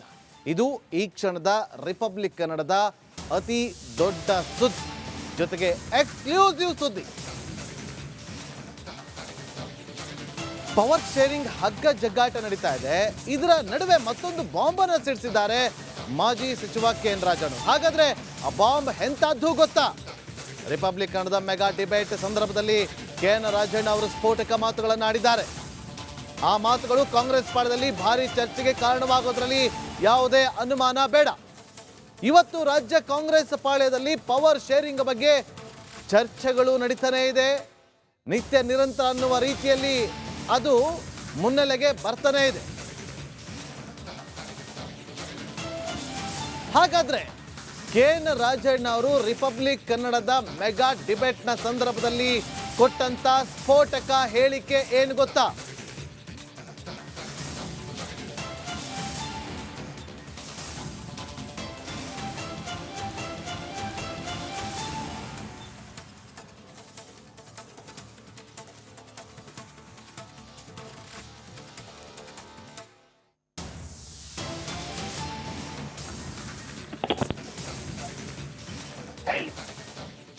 ರಿಪಬ್ಲಿಕ್ ಕನ್ನಡದ ಮೆಗಾ ಡಿಬೇಟ್ನ ಸಂದರ್ಭದಲ್ಲಿ ಮಾಜಿ ಸಚಿವ ಕೆ.ಎನ್. ರಾಜಣ್ಣ ಅವರು ಒಂದು ಸ್ಫೋಟಕ ಹೇಳಿಕೆಯನ್ನ ಕೊಡ್ತಾರೆ. ಆ ಹೇಳಿಕೆ, ಡಿ.ಕೆ. ಶಿವಕುಮಾರ್ ಅವರೇನಾದ್ರೂ ಮುಖ್ಯಮಂತ್ರಿ ಆಗಿದ್ದೆ ಆದ್ರೆ ಕಾಂಗ್ರೆಸ್ ಕಚೇರಿಗಳಿಗೆ ಬೀಗವನ್ನ ಜಡಿಯಬೇಕಾಗುತ್ತೆ ಎನ್ನುವ ಅರ್ಥದಲ್ಲಿ ಅವರು ಹೇಳಿಕೆಯನ್ನ ಕೊಟ್ಟಿದ್ದಾರೆ. ಈ ಹೇಳಿಕೆ ಇವತ್ತು ರಾಜ್ಯ ಕಾಂಗ್ರೆಸ್ ಪಾಳದಲ್ಲಿ ದೊಡ್ಡ ಚರ್ಚೆಗೆ ಕಾರಣವಾಗುತ್ತೆ. ಡಿ.ಕೆ. ಶಿವಕುಮಾರ್ ಅವರು ಸಿಎಂ ಆದ್ರೆ ಕಾಂಗ್ರೆಸ್ ಕಚೇರಿಗಳಿಗೆ ದೊಡ್ಡ ಬೀಗ ಬೀಳುತ್ತೆ ಅಂತೇಳಿ, ರಾಜ್ಯದ ಕಾಂಗ್ರೆಸ್ ಕಚೇರಿಗಳಿಗೆ ಬೀಗ ಹಾಕಬೇಕಾಗುತ್ತೆ ಅಂತೇಳಿ ಮಾಜಿ ಸಚಿವ ಕೆ.ಎನ್. ರಾಜಣ್ಣ ಅವರು ರಿಪಬ್ಲಿಕ್ ಕನ್ನಡದ ಮೆಗಾ ಡಿಬೇಟ್ನ ಸಂದರ್ಭದಲ್ಲಿ ಹೇಳಿದ್ದಾರೆ. ರಿಪಬ್ಲಿಕ್ ಕನ್ನಡದ ಮಹಾಭಾರತದಲ್ಲಿ ರಾಜಣ್ಣ ಅವರ ಸ್ಫೋಟಕ ಮಾತಿದು. ಡಿ.ಕೆ. ಶಿವಕುಮಾರ್ ಅವರ ಹಣೆ ಬರಹದಲ್ಲಿ ಸಿಎಂ ಆಗೋದಿದ್ರೆ ಆಗ್ಲಿ, ಆದ್ರೆ ಕಾಂಗ್ರೆಸ್ ಕಚೇರಿಗಳಿಗೆ ದಪ್ಪ ಬೀಗ ಹಾಕಬೇಕಾಗಬಹುದು. ಹೈಕಮಾಂಡ್ ಎಲ್ಲರ ಅಭಿಪ್ರಾಯ ಪಡೆದು ತೀರ್ಮಾನ ಮಾಡುತ್ತೆ ಅಂತೇಳಿ ರಿಪಬ್ಲಿಕ್ ಕನ್ನಡಕ್ಕೆ ಕೆ.ಎನ್. ರಾಜಣ್ಣ ಅವರು ಎಕ್ಸ್ಕ್ಲೂಸಿವ್ ಆಗಿ ಹೇಳಿದ್ದಾರೆ. ಅವರು ರಿಶಫಲ್ ಮಾಡ್ತೀವಿ ಅಂತ ಹೇಳಿದ್ದಾರೆ ಅಂತ ನೀವೇ ಎಲ್ಲ ಹೇಳ್ತಾ ಇದ್ರಿ. ಮತ್ತೆ ಇನ್ನೊಬ್ಬರು ಹೇಳ್ತಾ ಇದ್ರು, ಮುಖಂಡರು ರಿಶಫಲ್ ಇಲ್ಲ ಅಂತ ಹೇಳ್ತಾ ಇದ್ರು. ಇದೆಯೋ ಇಲ್ಲವೋ ಅಂತಕ್ಕಂಥ ಪ್ರಶ್ನೆಗೆ ನಾನು ನಮ್ಮ ಸ್ನೇಹಿತರಿಗೆ ಉತ್ತರ ಹೇಳಿದ್ದು, ನೋಡಪ್ಪ, ಸಿದ್ದರಾಮಯ್ಯನವ್ರು ಏನಾದರೂ ರೀಶಫಲ್ ಮಾಡಲಿಕ್ಕೆ ಹೈಕಮಾಂಡ್ನವ್ರು ಅವಕಾಶ ಕೊಟ್ಟರೆ ಅವರೇ ಇರ್ತಾರೆ. ಅವರು ರೀಶಫಲ್ ಮಾಡಲಿಕ್ಕೆ ಅವಕಾಶ ಕೊಡದೇ ಇದ್ದರೆ ರಾಜಕೀಯ ಸ್ಥಿತ್ಯಂತರಗಳು ಬೇರೆ ಬೇರೆ ರೀತಿಯಲ್ಲಿ ಆಗ್ತವೆ, ನಡವಳಿಕೆಗಳು ಅಂತ ಹೇಳಿದ್ದೀನಿ. ಅದು ಏನಾಗ್ತದೆ, ಏನು ಬಿಡುತ್ತೆ ಅಂತೇಳಿ ಊಹೆಗೆ ಈಗಲೇ ಮಾಡಲಿಕ್ಕಾಗೋದಿಲ್ಲ. In case D K. ಶಿವಕುಮಾರ್ ಅವರ ನೇತೃತ್ವದಲ್ಲೇನೆ ಶಫಲ್ ಆಗುವಂಥ ಪರಿಸ್ಥಿತಿ ಬಂದರೆ, ಸ್ಥಿತ್ಯಂತರಗಳು ಅದಕ್ಕೆ ಪೂರಕವಾಗಿ ಆದರೆ, ರಾಜಣ್ಣ ಅವರಿಗೆ ಮತ್ತೊಮ್ಮೆ ಕ್ಯಾಬಿನೆಟ್ಗೆ ಎಂಟ್ರಿ ಆಗ್ಲಿಕ್ಕೆ ಅವಕಾಶಗಳು ವಿರಳ ಅಂತ ಹೇಳಿ ಮಾತನಾಡ್ತಿದ್ದಾರೆ. ನಿಜ? ಡಿ.ಕೆ. ಶಿವಕುಮಾರ್ ಶಫಲ್ ಮಾಡೋಕ್ಕೆ ಅವ್ರು ಮುಖ್ಯಮಂತ್ರಿನೇ ಆಗಿಲ್ವಲ್ಲ. ಆದರೆ ಮಂತ್ರಿಮಂಡಲ ಫಾರ್ಮೇಷನ್ ಅದು. ನೀವು ಒಳಗೆ ಹೋಗ್ತೀರಾ ಅನ್ನೋದು ಪ್ರಶ್ನೆ ಸರ್. ನಾನು ಒಳಗೆ ಹೋಗ್ತೀನೋ ಬಿಡ್ತೀನೋ ನಾನು ಅದ್ರ ಬಗ್ಗೆ ಯೋಚನೆನೇ ಮಾಡಿಲ್ಲ. ನೇರವಾಗಿ ಪ್ರಶ್ನೆ ಕೇಳ್ತೀನಿ ಸರ್. ರಾಜಣ್ಣ ಅವ್ರಿಗೂ ಡಿ.ಕೆ. ಶಿವಕುಮಾರ್ ಅವ್ರಿಗೂ ಸರಿ ಹೊಂದೋದೇ ಇಲ್ಲ ಅಂತ ಹೇಳಿ ಅನೇಕರು ಮಾತನಾಡ್ತಾರೆ. ಅನೇಕ ಪ್ರಸಂಗಗಳು ಕೂಡ ಅದಕ್ಕೆ ಪೂರಕವಾಗಿ ನಡೆದು ಹೋಯ್ತು. ನಿಜಾನ ಡಿ.ಕೆ. ಶಿವಕುಮಾರ್ ಅವ್ರಿಗೂ ರಾಜಣ್ಣ ಅವ್ರಿಗೂ ಎಣ್ಣೆ ಸೀಕೆಕಾಯಿ ಸಂಬಂಧ? ನನಗೂ ಡಿ.ಕೆ. ಶಿವಕುಮಾರ್ ಅವ್ರಿಗೂ ಯಾವುದೇ ವೈಯಕ್ತಿಕ ವಿರೋಧಾಭಾಸಗಳು ಇಲ್ಲ. ಕೆಲವೊಮ್ಮೆ ಸೈದ್ಧಾಂತಿಕವಾಗಿ ನಮಗೂ ಅವ್ರಿಗೂ ವ್ಯತ್ಯಾಸ ಇದೆ, ಇಲ್ಲ ಅಂತ ನಾನು ಹೇಳೋದಿಲ್ಲ. ಹಾಗಾಗಿ ಯಾವಾಗಲೂ ಕೂಡ ಯಾವುದೇ ಮನುಷ್ಯ, ನಮ್ಮಲ್ಲಿ ಯಾರೇ ಆಗಲಿ, ಅವ್ನು ಬಡವ ಇರಲಿ, ಬಲ್ಲಿದ ಇರಲಿ, ಅಧಿಕಾರದಲ್ಲಿ ಇಲ್ಲದೇ ಇರಲಿ, ಅವನಿಗೆ ನಾವು ಗೌರವಯುತವಾಗಿ ಮಾತಾಡ್ತಾರೆ, ಅವರು ನಮಗೆ ಗೌರವ ಕೊಡ್ತಾರೆ. ನಾವು ಅವ್ರಿಗೆ ಗೌರವ ಕೊಡದೇ ಇದ್ದರೆ ಅವನು ಯಾಕೆ ನಮಗೆ ಗೌರವ ಕೊಡ್ತಾರೆ? ನಾವ್ಯಾಕೆ ಗೌರವ ನಿರೀಕ್ಷೆ ಮಾಡಬೇಕು? ಆ ರೀತಿ ವಾತಾವರಣ ಅಷ್ಟೇ. ಅಂದರೆ ಡಿ.ಕೆ. ಶಿವಕುಮಾರ್ ಅವರ ರಾಜಕೀಯ ನಡವಳಿಕೆಗಳಲ್ಲಿ ಇನ್ನೂ ಸುಧಾರಣೆ ಆಗಬೇಕು ಅನ್ನೋದು ನಿಮ್ಮ ಅನುಭವ, ಹಾಗೆ ಹಿರಿತನದ ಅಬ್ಸರ್ವೇಷನ್? ನನ್ನ ಅನುಭವ, ನನ್ನ ಹಿರಿತನದಲ್ಲ, ಜನ ಹೇಳ್ತಕ್ಕಂಥದ್ದು ಬದಲಾವಣೆಗಳು ಆಗಬೇಕು ಅಂತೇಳಿ. ಡಿ.ಕೆ. ಶಿವಕುಮಾರ್ ಅವರ ನಡವಳಿಕೆಯಲ್ಲಿ ನಾನು ಹೇಳ್ತಕ್ಕಂಥದ್ದಲ್ಲ, ಜನರ ಆ ರೀತಿಯ ನಿರೀಕ್ಷೆ ಇದೆ. ಈಗ ಡಿ.ಕೆ. ಶಿವಕುಮಾರ್ ಅವರ ಹೆಸರು ಪ್ರಸ್ತಾಪ ಆಗದಿದ್ರೂ ಕೂಡ ನೀವು ಕೆಲವೊಂದಷ್ಟು ವಿಚಾರ ಪ್ರಸ್ತಾಪ ಮಾಡಿದಾಗ ಇಂಡೈರೆಕ್ಟ್ಲಿ ಡಿ.ಕೆ. ಶಿವಕುಮಾರ್ ಅವರದ್ದೇ ಮುಖಗಳು ಮುನ್ನೆಲೆಗೆ ಬರ್ತಾ ಇದೆ. ಈಗ ಡಿ.ಕೆ. ಶಿವಕುಮಾರ್ ಮುನ್ನೆಲೆಗೆ ಹೆಸರು ಬಂದು ಮುಖ್ಯಮಂತ್ರಿ ಆಗ್ತಾರೆ, ಆಗಲೇ ಅವ್ರ ಹಣೆಯಲ್ಲಿ ಬರೆದಿದ್ರೆ ನಮ್ಮದೇನು ಅಡ್ಡಿ ಇಲ್ಲ. ಆದರೆ ಕಾಂಗ್ರೆಸ್ಗೆ ದಪ್ಪದೊಂದು ಬೀಗ ತಯಾರು ಮಾಡಿ, ನವತಾಲ್ ಬೀಗ ಏನೋ ಹೇಳ್ತಾವ್ರಲ್ಲ, ಅದೇನೋ ಭಾಳ ಒಳ್ಳೆ ಬೀಗ ಅಂತೇಳಿ, ಆ ಥರದ್ದೊಂದು ಬೀಗ ಎಲ್ಲ ಕಾಂಗ್ರೆಸ್ ಆಫೀಸ್ಗೆ ಹಾಕ್ಬೋದು. ಡಿ.ಕೆ. ಶಿವಕುಮಾರ್ ಅವರು ಸಿಎಂ ಆದರೆ? ಡಿ.ಕೆ. ಶಿವಕುಮಾರ್ ಅವರು ಸಿಎಂ ಆದರೆ ಅಲ್ಲಲ್ಲ, ಆ ರೀತಿ ನಾನು ಹೇಳೋದಲ್ಲಮ್ಮ, ಬೆಳಗ್ಗೆ ಜನ ನಮ್ಗೆ ಬಂದು ಹೇಳ್ತಾ ಇರ್ತಾರಲ್ಲ. ಅಂದ್ರೆ ಡಿ ಕೆ ಶಿವಕುಮಾರ್ ಸಿಎಂ ಆದ್ರೆ ಕಾಂಗ್ರೆಸ್ ಆಫೀಸ್ ಬೀಗ ಹಾಕ್ಬೇಕು. ಈಗ ನೀವುಗೆ ಇನ್ನೊಂದು ನಾನು ಸ್ಪಷ್ಟ ಮಾಡ್ತೇನೆ, ಯಾರೇ ಮಂತ್ರಿ ಆಗೋದಿರಲಿ, ಯಾರೇ ಮುಖ್ಯಮಂತ್ರಿ ಆಗೋದಿರಲಿ, ಅದೆಲ್ಲವೂ ಕೂಡ ಅಂತಿಮವಾಗಿ ದೆಹಲಿ ಬೃಹಸ್ಪತಿಗಳು, ದೆಹಲಿಲಿರ್ತಕ್ಕಂಥ ನಾಯಕರುಗಳು ತೀರ್ಮಾನ ಮಾಡುವಂಥದ್ದು. ಗೊತ್ತಾಯ್ತಾ? ಇಲ್ಲಿ ಅವ್ರು ಯಾರೂ ಮಾಡೋದಿಲ್ಲ. ಅದರಿಂದ ಅವ್ರು ಏನು ತೀರ್ಮಾನ ಮಾಡ್ತಾರೆ ಅದನ್ನು ದೆಹಲಿನಲ್ಲಿ ಏನು ತೀರ್ಮಾನ, ಬಿ ಜೆ ಪಿನಲ್ಲೂ ಅಷ್ಟೇ, ಕಾಂಗ್ರೆಸ್ ಪಾರ್ಟಿನಲ್ಲೂ ಅಷ್ಟೇ, ಅಂತಿಮವಾಗಿ ಇವರೆಲ್ಲ ಅಭಿಪ್ರಾಯ ಕೇಳ್ತಾರೆ ಅಂತ ನಾನು ಅಂದ್ಕೊಂಡಿದ್ದೀನಿ. ಅಭಿಪ್ರಾಯ ಕೇಳಿ ಅಂತಿಮವಾಗಿ ಅವ್ರು ನಿರ್ಣಯ ತಗೊಳ್ತಾರೆ. ಆ ನಿರ್ಣಯ ಮತ್ತಷ್ಟು ಮಾಹಿತಿಯನ್ನು ಕೊಡೋದಕ್ಕೆ ನಮ್ಮ ಪೊಲಿಟಿಕಲ್ ರಿಪೋರ್ಟರ್ ಅಭಿಷೇಕ್ ನೇರ ಸಂಪರ್ಕದಲ್ಲಿ ಜಾಯ್ನ್ ಆಗಿದ್ದಾರೆ. ಅಭಿಷೇಕ್, ಕೆ.ಎನ್. ರಾಜಣ್ಣ ಅವರ ಮಾತಿನ ಮರ್ಮ ಏನು?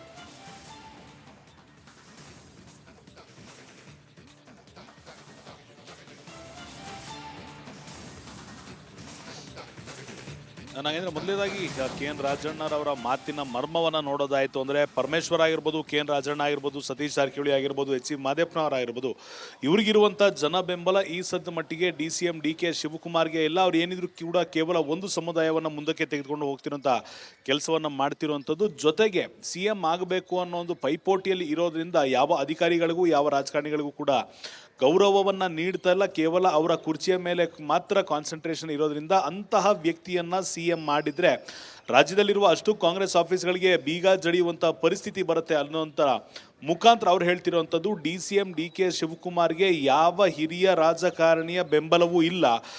ಯಾರನ್ನೂ ಕೂಡ ವಿಶ್ವಾಸಕ್ಕೆ ತೆಗೆದುಕೊಳ್ಳುವಂಥ ಕೆಲಸವನ್ನು DK ಶಿವಕುಮಾರ್ ಅವರು ಮಾಡಿಲ್ಲ. ಈ ಕಾರಣದಿಂದ DK ಶಿವಕುಮಾರ್ ಅವರನ್ನು CM ಮಾಡಿದ್ರೆ ಒಂದು ವೇಳೆ ಯಾವೆಲ್ಲ ರೀತಿಯಾದಂಥ ವ್ಯತಿರಿಕ್ತ ಪರಿಣಾಮಗಳನ್ನು ರಾಜ್ಯ ಎದುರಿಸಬೇಕಾಗತ್ತೆ, ರಾಜ್ಯದ ಕಾಂಗ್ರೆಸ್ ಪಕ್ಷ ಎದುರಿಸಬೇಕಾಗತ್ತೆ ಅನ್ನೋ ಆಲೋಚನೆಯನ್ನು AICC ಮಾಡಬೇಕು ಅಂತ ಪರೋಕ್ಷವಾಗಿ AICCಗೂ ಕೂಡ ಸೂಚನೆ ಅಥವಾ ಮಾಹಿತಿಯನ್ನು ನೀಡಿರುವಂಥ ಕೆಲಸವನ್ನು ರಾಜಣ್ಣರವರು ಈಗ ಮಾಡಿರುವಂಥದ್ದು.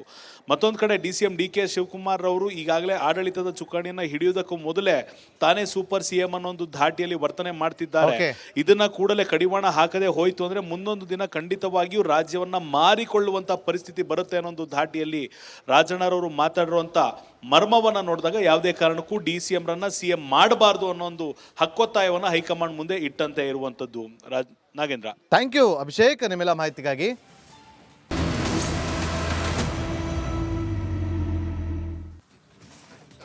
Welcome back. ಹೈಕಮಾಂಡ್ ಹೇಳಿದ್ರೆ ಮುಂದಿನ ಅವಧಿಗೆ ಅಂದರೆ 5 ವರ್ಷ, ಈ ಹಿಂದೆ 2 ವರ್ಷ ಸೇರಿದಂತೆ ಮುಂದೆ 2 ವರ್ಷ ಸೇರಿದಂತೆ 5 ವರ್ಷ ನಾನೇ CM ಹೈಕಮಾಂಡ್ ಹೇಳಿದ್ರೆ ಅಂತ ಸಿದ್ದರಾಮಯ್ಯ ಪುನರುಚ್ಚರಿಸಿದ್ದಾರೆ. ಬಹಳ ಆತ್ಮವಿಶ್ವಾಸದಿಂದ ಪುನರುಚ್ಚರಿಸಿದ್ದಾರೆ. ಸಿದ್ದರಾಮಯ್ಯ ಅವರ ಹೇಳಿಕೆ ಇದೆಯಲ್ಲ, ಹೈಕಮಾಂಡ್ ಹೇಳಿದ್ರೆ ನಾನೇ 5 ವರ್ಷ CM ಅಂತ ಮತ್ತೆ ಹೇಳ್ತಾ ಇರುವಂಥದ್ದು, ಪೂರ್ಣಾವಧಿಗೆ ನಾನೇ CM ಅಂತ ಸಿದ್ದರಾಮಯ್ಯ ಹೇಳ್ತಾ ಇರುವಂಥದ್ದು, ಇದು ಹೇಳಿಕೆಯೋ ಎಚ್ಚರಿಕೆಯೋ ಅಥವಾ ಸಂದೇಶವೋ ಅನ್ನುವಂಥದ್ದು. ಪ್ರಸಕ್ತ ರಾಜಕೀಯ ಸಂದರ್ಭದಲ್ಲಿ ಇದು ಹೇಳಿಕೆಯೂ ಹೌದು, ಎಚ್ಚರಿಕೆ ಅಂತೆಯೂ ಕೇಳಿಸ್ತಾ ಇದೆ, ಹಾಗೆಯೇ ಹೈಕಮಾಂಡ್ಗೆ ಸಂದೇಶದಂತೆಯೂ ಕೂಡ ಕೇಳಿಸ್ತಾ ಇದೆ.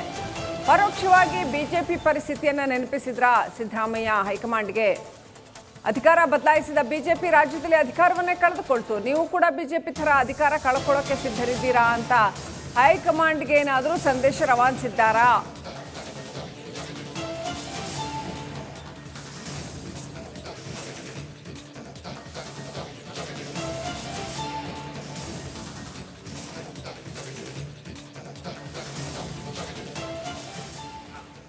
ರಾಜ್ಯದಲ್ಲಿ CM ಬದಲಾವಣೆ ಆದರೆ ಸಮುದಾಯಗಳಿಗೆ ತಪ್ಪು ಸಂದೇಶ ಹೋಗುತ್ತೆ, ರಾಜಕೀಯ ಲೆಕ್ಕಾಚಾರ ತಲೆ ಕೆಳಗಾಗುವ ಸಾಧ್ಯತೆಗಳಿದೆ ಅಂತ ಎಚ್ಚರಿಕೆಯನ್ನ ಕೊಟ್ಟಿದ್ದಾರಾ? ಜೊತೆಗೆ ಸಂಪುಟ ಪುನರ್ರಚನೆ ಬೇಕಾದ್ರೆ ಮಾಡೋಣ ಅಂತ ಮಾತು ಕೇಳಿ ಬರ್ತಾ ಇದೆ. 2028ರ ಚುನಾವಣೆಗೆ CM ಅಭ್ಯರ್ಥಿಯನ್ನ ಈಗಲೇ ಘೋಷಿಸಿ ಅಂತ ಕೂಡ ಹೈಕಮಾಂಡ್ಗೆ ತಮ್ಮ ಮನವಿಯನ್ನ ಕೊಟ್ಟಿದ್ದಾರೆ ಅಂತ ಹೇಳಲಾಗ್ತಾ ಇದೆ. ಸಿದ್ದರಾಮಯ್ಯ ಏನು ಕಮ್ಯುನಿಕೇಟ್ ಮಾಡಬೇಕು ಅದನ್ನು ಕಮ್ಯುನಿಕೇಟ್ ಮಾಡಿ ಆಗಿದೆಯಾ? ಒಂದು ಕಡೆ ಹೈಕಮಾಂಡ್ ಸದ್ಯ ಯಾರ ಮಾತಿಗೂ ಮಣೆ ಹಾಕದ ಸ್ಥಿತಿಯಲ್ಲಿದೆ, ರಾಜ್ಯವನ್ನು ಉಳಿಸ್ಕೊಳ್ಬೇಕಾಗಿರೋ ಅನಿವಾರ್ಯತೆ ಕೂಡ ಇದೆ. ಹಾಗಾಗಿ CM ಸಿದ್ದರಾಮಯ್ಯ ಮಾತನ್ನ ಕೇಳುತ್ತಾ?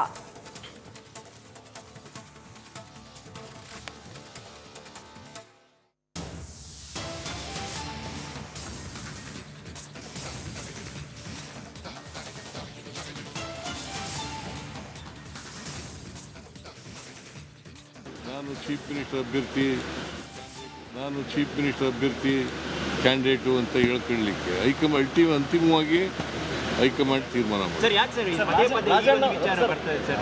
ನೀವು ಕೇಳ್ತಾ ಇರ್ತೀರಲ್ಲ ಈಗ ರಾಜಣ್ಣ ಅವರು ಪದೇ ಪದೇ ಬರ್ತದೆ ಅಲ್ಲ ಪದೇ ಪದೇ ಬರ್ತದೆ. ರಾಹುಲ್ ಗಾಂಧಿ ಮಾಡ್ತಾರೆ ರಾಜ್ಯಕ್ಕೆ ಅಂತ ಇದೆ. ಗೊತ್ತಿಲ್ಲ. ನಿಮ್ಮ ನಿಮ್ಮ ನಿಮ್ಮ ಬಹಳ ಆಪ್ತ ರಾಜಣ್ಣ ಅವರು 5 ವರ್ಷ ನೀವೇ ಆಗ್ಬೇಕು ಅಂತ ಹೇಳ್ತಾರೆ. ಅದು ಅವರ ಸ್ವಂತ ಅಭಿಪ್ರಾಯ. ಸರ್ ನೀವೇ 5 ವರ್ಷ ತಾವೇ ಮುಖ್ಯಮಂತ್ರಿ ಸರ್? 5 ವರ್ಷ ನೀವೇ ದಬ್ಬೆಡಿ 5 ವರ್ಷ ಹೈಕಮಾಂಡ್ ತೀರ್ಮಾನ ಮಾಡಿದ್ರೆ. ನಮ್ಮ senior working committee member Ambika Soni ಅವರ ಮನೆಯವರು ತೀರ್ಕೊಂಡಿದ್ರು. ನಾ ಜೈಲಲ್ಲಿದ್ದಾಗ ಸೋನಿಯಾ ಗಾಂಧಿ ಜೊತೆ ಬಂದು ನನ್ನನ್ನು ಭೇಟಿ ಮಾಡಿದರು. ನನಗೂ ಅವ್ರಿಗೂ ಭಾಳ ಆತ್ಮೀಯತೆ. ನಮ್ಮ ಪಕ್ಷದ ಲೀಡ್ರು ಕೃಷ್ಣ ಅವರು ಇಲ್ಲಿದ್ದಾಗ AC ಸೆಷನ್ ಮಾಡಿದಾಗ ಅವರೇ ನಮ್ಮ ಜನರಲ್ ಸೆಕ್ರೆಟ್ರಿ. ಒಳ್ಳೆ ತಮ್ಮನ ಥರ ಭಾಳ ಪ್ರೋತ್ಸಾಹ ಮಾಡ್ತಾಯಿದ್ರು. ಸೊ ಅದಕ್ಕೆ ನಾನು ಕಂಡೋಲೆನ್ಸ್ ಕೊಡಬೇಕು ಅಂತ ಪ್ರೈವೇಟ್ ವಿಸಿಟ್ ಅಂತ ಹೋಗಿದ್ದೆ. ಅಫಿಷಿಯಲಾಗಿ ಏನೋ ಇನ್ನೇನು ಕೆಲಸ ಇಲ್ಲ, ಹೋಗಿ ಭೇಟಿ ಮಾಡಿ ಅವ್ರಿಗೆ ಕಂಡೋಲೆನ್ಸ್ ಹೇಳ್ಬಿಟ್ಟು ಬರ್ತಾಯಿದ್ದೀನಿ. ಅಷ್ಟು ಬಿಟ್ಟು ಬೇರೆ ಏನಿಲ್ಲ ಸರ್. ಹೈಕಮಾಂಡ್ನ ಭೇಟಿ ಆಗಲಿಕ್ಕೆ ಹೋಗಿದ್ದೀರಾ ಅಂತ ಒಂದು ಚರ್ಚೆ ಆಗ್ತದೆ. ಚರ್ಚೆ ಏನು ಬೇಕಾದ್ರೂ ನೀವು ಮಾಡ್ಕೊಳ್ಳಿ, ಜನ ಮಾಡ್ಕೊಳ್ಳಿ, ಯಾರು ಬೇಕಾದ್ರೂ ಮಾಡ್ಕೊಳ್ಳಿ. ನಾನು ಹೋಗಿದ್ದ ಕೆಲಸ ಅಷ್ಟು ಮಾತ್ರ ಹೇಳ್ತೇನೆ. ಸರ್, ರಾಜ್ಯದಲ್ಲಿ ದಲಿತ ಸಿಎಂ ಕೂಗು ಹೆಚ್ಚಾಗ್ತಿದೆ. ಈ ನಿಟ್ಟಿನಲ್ಲಿ ಒಕ್ಕಲಿಗ ಸಿಎಂ ಎಲ್ಲ ಒಂದು ಕಡೆ ಕೈ ತಪ್ಪೋತ ಅಂತ ಸರ್ ಮಂಗಳೂರಲ್ಲಿ ಸಿಎಂ ಮಾತಾಡಿದ್ದಾರೆ ಸರ್. ಹೈಕಮಾಂಡ್ ಒಪ್ಪಿದ್ರೆ ನಾನೇ ಪೂರ್ಣಾವಧಿ ಸಿಎಂ ಆಗಿರ್ತೀನಿ, ಇಲ್ಲೇ ಹೋದ್ರೆ ಇಲ್ಲ ಅಂತ ಹೇಳಿದ್ದಾರೆ ಸರ್. CM ಹೇಳಿದ ಮೇಲೆ ಇನ್ನೇನಿದೆ, ಅವ್ರು ಹೆಂಗೆ ಹೇಳ್ತಾರೋ ಹಂಗೆಲ್ಲ ನಾವೆಲ್ಲ ನಡ್ಕೋತೀವಿ. ಈಗ ರಾಜ್ಯ ಕಾಂಗ್ರೆಸ್ ಪಾಳ್ಯದಲ್ಲಿ ರಾಜ್ಯ ರಾಜಕೀಯದಲ್ಲೂ ಕೂಡ ಚರ್ಚೆ ಆಗ್ತಾ ಇರೋದು ನವೆಂಬರ್ ಕ್ರಾಂತಿ ಎನ್ನುವ ವಿಚಾರ. ನವೆಂಬರ್ನಲ್ಲಿ ಏನೋ ಒಂದು ಕ್ರಾಂತಿ ಆಗುತ್ತೆ, ಅದು ಕಾಂಗ್ರೆಸ್ ಪಾಳ್ಯದಲ್ಲಿ ಅಂತ ಹೇಳಲಾಗ್ತದೆ. ಅದಕ್ಕೆ ತುಪ್ಪವನ್ನ ಸುರಿದ್ರ ಸಿದ್ದರಾಮಯ್ಯ ಅವರು. DCM DK ಶಿವಕುಮಾರ್ ಅವರು ದೆಹಲಿಗೆ ಹೋಗಿ ಬಂದರು. ಅವರ ಬೆನ್ನಲ್ಲೇ CM ಕೂಡ ದೆಹಲಿಗೆ ಹೊರಡೋದಕ್ಕೆ ಸಜ್ಜಾಗಿದ್ದಾರೆ. ನವೆಂಬರ್ 15ನೇ ತಾರೀಕು ಸಿದ್ದರಾಮಯ್ಯ ಅವರು ದೆಹಲಿ ಯಾತ್ರೆಯನ್ನು ಬೆಳೆಸ್ತಾರೆ. 3 ದಿನ ದೆಹಲಿಯಲ್ಲೇ ಇರ್ತಾರೆ. ಪಕ್ಷದ ವರಿಷ್ಠರೊಟ್ಟಿಗೆ ಮೀಟಿಂಗ್ ಅನ್ನ ಮಾಡ್ತಾರೆ. ಎದುರಾಳಿಗಳಿಗೆ ಚೆಕ್ ಮೇಟ್ ಇಟ್ರ ಸಿದ್ದರಾಮಯ್ಯ ಅವರು ಈ ಮೂಲಕ ಕುತೂಹಲ ಕೆರಳಿಸ್ತಾರೆ. ಇವತ್ತು ಒಂದು ಕಡೆ ಕುರ್ಚಿ ಬದಲಾವಣೆ, ಸಂಪುಟದಲ್ಲಿ ರಿಷಫಲ್, ಈ ಥರದ್ದೆಲ್ಲ ಚರ್ಚೆಗಳಾಗ್ತಾ ಇರುವಂಥ ಬೆನ್ನಲ್ಲೇ DCM DK ಶಿವಕುಮಾರ್ ಅವರು ದೆಹಲಿಗೆ ಹೋಗಿ ಬಂದರು. ಅವ್ರು ಹೋಗಿ ಬರ್ತಾ ಇದ್ದಂತೆ CM ಕೂಡ ಪ್ಲಾನ್ ಮಾಡ್ಕೊಂಡಿದ್ದಾರೆ 15ನೇ ತಾರೀಕು ಹೋಗೋದಕ್ಕೆ ಅಂತೇಳಿ ಸಜ್ಜಾಗಿ ನಿಂತಿದ್ದಾರೆ. ಆ ಮೂಲಕ ನವೆಂಬರ್ ಕ್ರಾಂತಿಗೆ ತುಪ್ಪವನ್ನ ಸುರಿದ್ರ ಸಿದ್ದರಾಮಯ್ಯ ಅವರು ಎನ್ನುವ ಪ್ರಶ್ನೆ ಕೂಡ ಉದ್ಭವ ಆಗುತ್ತೆ. ಎದುರಾಳಿಗಳಿಗೆ ಚೆಕ್ಮೇಟ್ ಅನ್ನ ಇಟ್ರ ಸಿದ್ದರಾಮಯ್ಯ.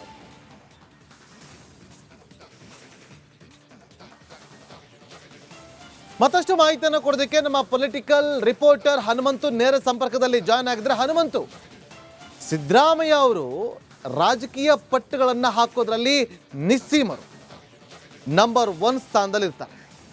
ಇವತ್ತು ದೊಡ್ಡ ಮಟ್ಟದಲ್ಲಿ ಚರ್ಚೆ ಆಗ್ತಾ ಇರೋದು ನವೆಂಬರ್ ಕ್ರಾಂತಿ ಅಂತೇಳಿ. ಈ ನವೆಂಬರ್ ಕ್ರಾಂತಿಗೆ ತುಪ್ಪ ಸುರಿಯುವಂಥ ಕೆಲಸವನ್ನ ಸಿದ್ದರಾಮಯ್ಯ ಅವರು ಮಾಡಿದ್ರ, ಆ ಮೂಲಕ ಎದುರಾಳಿಗಳಿಗೆ ಚೆಕ್ಮೇಟ್ ಇಟ್ರ ಹನುಮಂತು?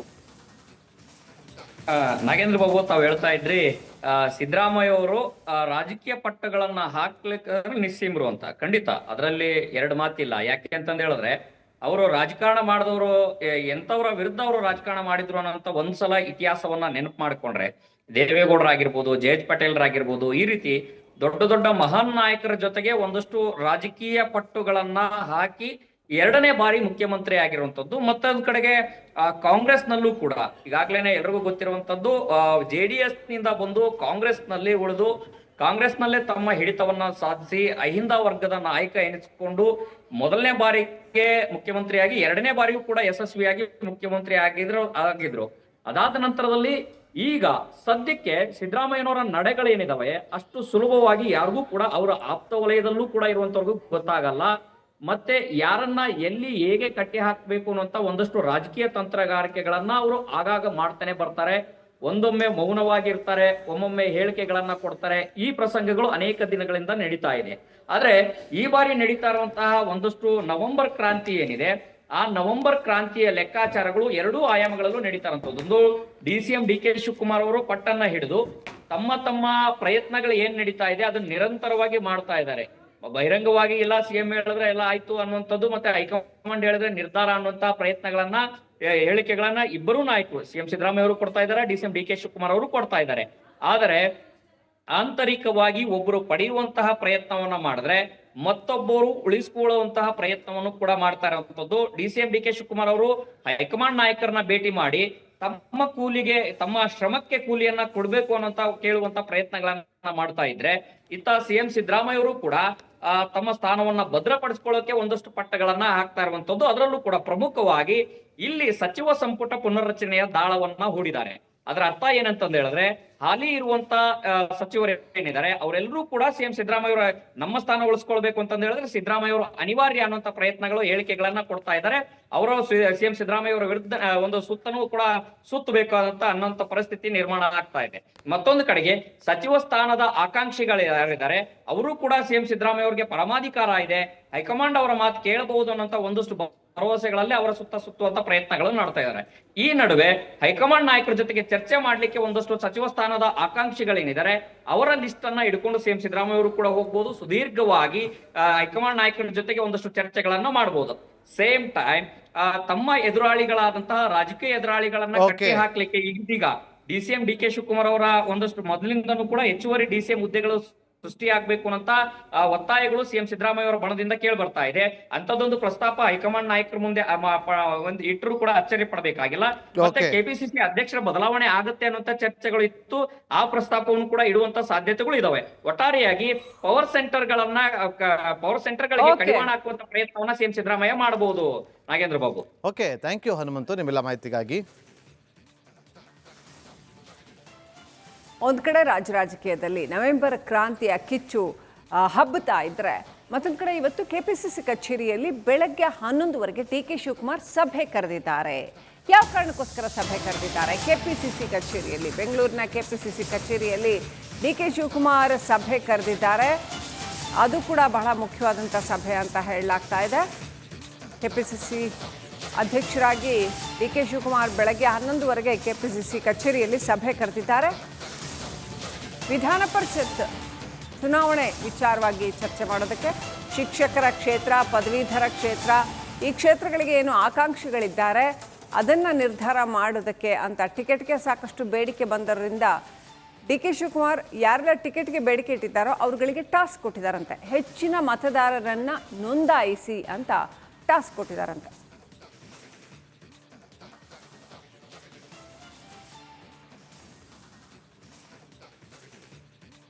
ಒಂದು ಕಡೆ ರಾಜ್ಯ ಕಾಂಗ್ರೆಸ್ ಪಾಳ್ಯದಲ್ಲಿ ನವೆಂಬರ್ ಕ್ರಾಂತಿ ಆಗುತ್ತಾ ಇಲ್ವಾ, ಆದರೆ ಏನಾಗ್ಬೋದು, ಆಗದೇ ಇದ್ರೆ ಏನಾಗ್ಬೋದು, ಇಂಥ ಒಂದು ಚರ್ಚೆಗಳಂತೂ ದೊಡ್ಡ ಮಟ್ಟದಲ್ಲಿ ನಡೀತಾ ಇದೆ.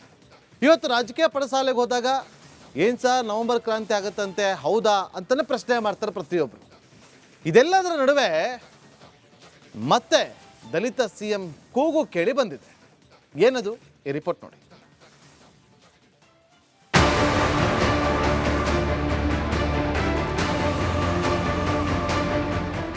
ಕಿಚ್ಚು. ರಾಜ್ಯ ಕಾಂಗ್ರೆಸ್ನಲ್ಲಿ ನವೆಂಬರ್ ಕ್ರಾಂತಿಯ ಕಿಚ್ಚು ದಗದಗಿಸುತ್ತಿದೆ. ನವೆಂಬರ್ 20ಕ್ಕೆ ಸಿದ್ದರಾಮಯ್ಯ ಸರ್ಕಾರಕ್ಕೆ 2.5 ವರ್ಷ ತುಂಬಲಿದ್ದು DCM DKಶಿ ಮನದಲ್ಲಿ ತಳಮಳ ಶುರುವಾಗಿದೆ. ಇಷ್ಟು ವರ್ಷ ನಾನು ಮಾಡಿದ ತಪಸ್ಸಿಗೆ ಫಲ ಸಿಗುವ ದಿನ ಹತ್ತಿರವಾಗ್ತಿದೆ ಅನ್ನೋ ಹೊತ್ತಲ್ಲಿ DKಶಿಯಿಂದ CM ಕುರ್ಚಿ ಮತ್ತಷ್ಟು ದೂರಕ್ಕೆ ಹೋಯಿತು ಅನ್ನೋ ಮಾತು ಅನುಮಾನ ಮೂಡ್ತಿದೆ. DKಶಿಯ CM ಕನಸು ಭಗ್ನಗೊಳಿಸಲು ಸಿದ್ದರಾಮಯ್ಯ ಬಣ ಹೊಸದೊಂದು ದಾಳ ಹೂಡಿದೆ. ಮುಖ್ಯಮಂತ್ರಿ ಕುರ್ಚಿಯ ಮೇಲೆ ಬಿತ್ತ 3ನೇ ಕಣ್ಣು. DKಶಿ ಕಟ್ಟಿ ಹಾಕಲು ದಲಿತ CM ಬಾಣ ಹೂಡಿದ್ರ CM. ಕಾಂಗ್ರೆಸ್ನಲ್ಲಿ ನವೆಂಬರ್ ಕ್ರಾಂತಿ ಚರ್ಚೆ ಆಗ್ತಿರೋ ಹೊತ್ತಲ್ಲೇ ರಾಜ್ಯದಲ್ಲಿ ಮತ್ತೆ ದಲಿತ CM ಕೂಗು ಜೋರಾಗ್ತಿದೆ. ಸಿದ್ದರಾಮಯ್ಯರ ಬಳಿಕ ಸಚಿವ ಸತೀಶ್ ಜಾರಕಿಹೊಳಿ ಅವರೇ ಉತ್ತರಾಧಿಕಾರಿ ಎಂದು ರಾಯಭಾಗದಲ್ಲಿ ಯತೀಂದ್ರ ಹೇಳ್ತಿದ್ದಂತೆ ಈ ದಲಿತ CM ಕೂಗಿನ ಅಲೆಯದಿತ್ತು. AICC ಅಧ್ಯಕ್ಷ ಮಲ್ಲಿಕಾರ್ಜುನ ಖರ್ಗೆ ಅವರ ಪುತ್ರ ಸಚಿವ ಪ್ರಿಯಾಂಕ್ ಖರ್ಗೆ ಏನು ಮುಖ್ಯಮಂತ್ರಿ ಆಗಬಾರದಾ? ಜೂನಿಯರ್ ಖರ್ಗೆ ಸಚಿವ ಸತೀಶ್ಗಿಂತಲೂ ಸಿದ್ಧಾಂತದ ವಿಚಾರದಲ್ಲಿ ಒಂದು ಹೆಜ್ಜೆ ಮುಂದಿದ್ದಾರೆ ಎಂಬ ಚರ್ಚೆ ಸಾಮಾಜಿಕ ಜಾಲತಾಣದಲ್ಲಿ ಶುರುವಾಗಿತ್ತು.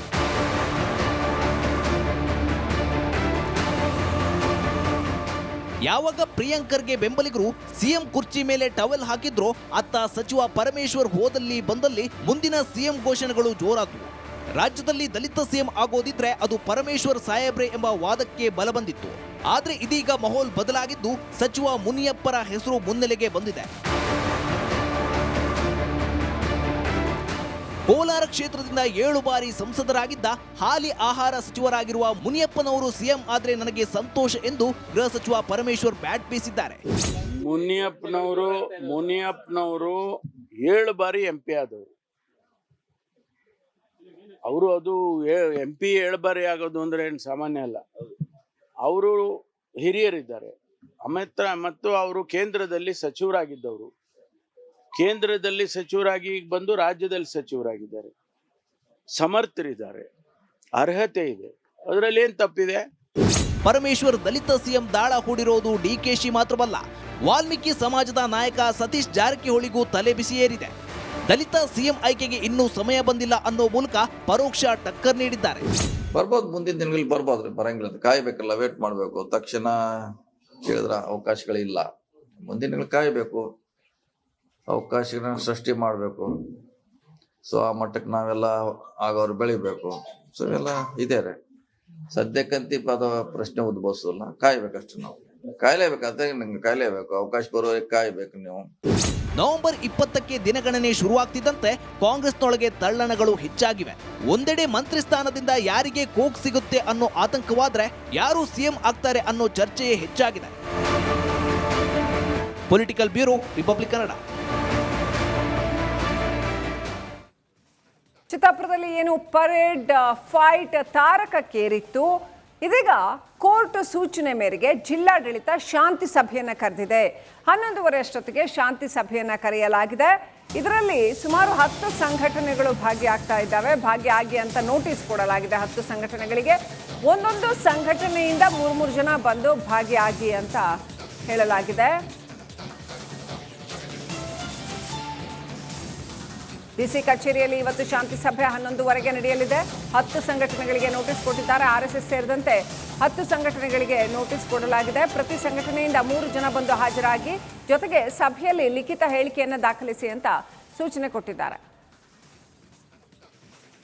ಜಿಲ್ಲಾಧಿಕಾರಿ ಹಾಗೂ SP ನೇತೃತ್ವದಲ್ಲಿ ಶಾಂತಿ ಸಭೆ ನಡೆಯಲಿದೆಯಂತೆ.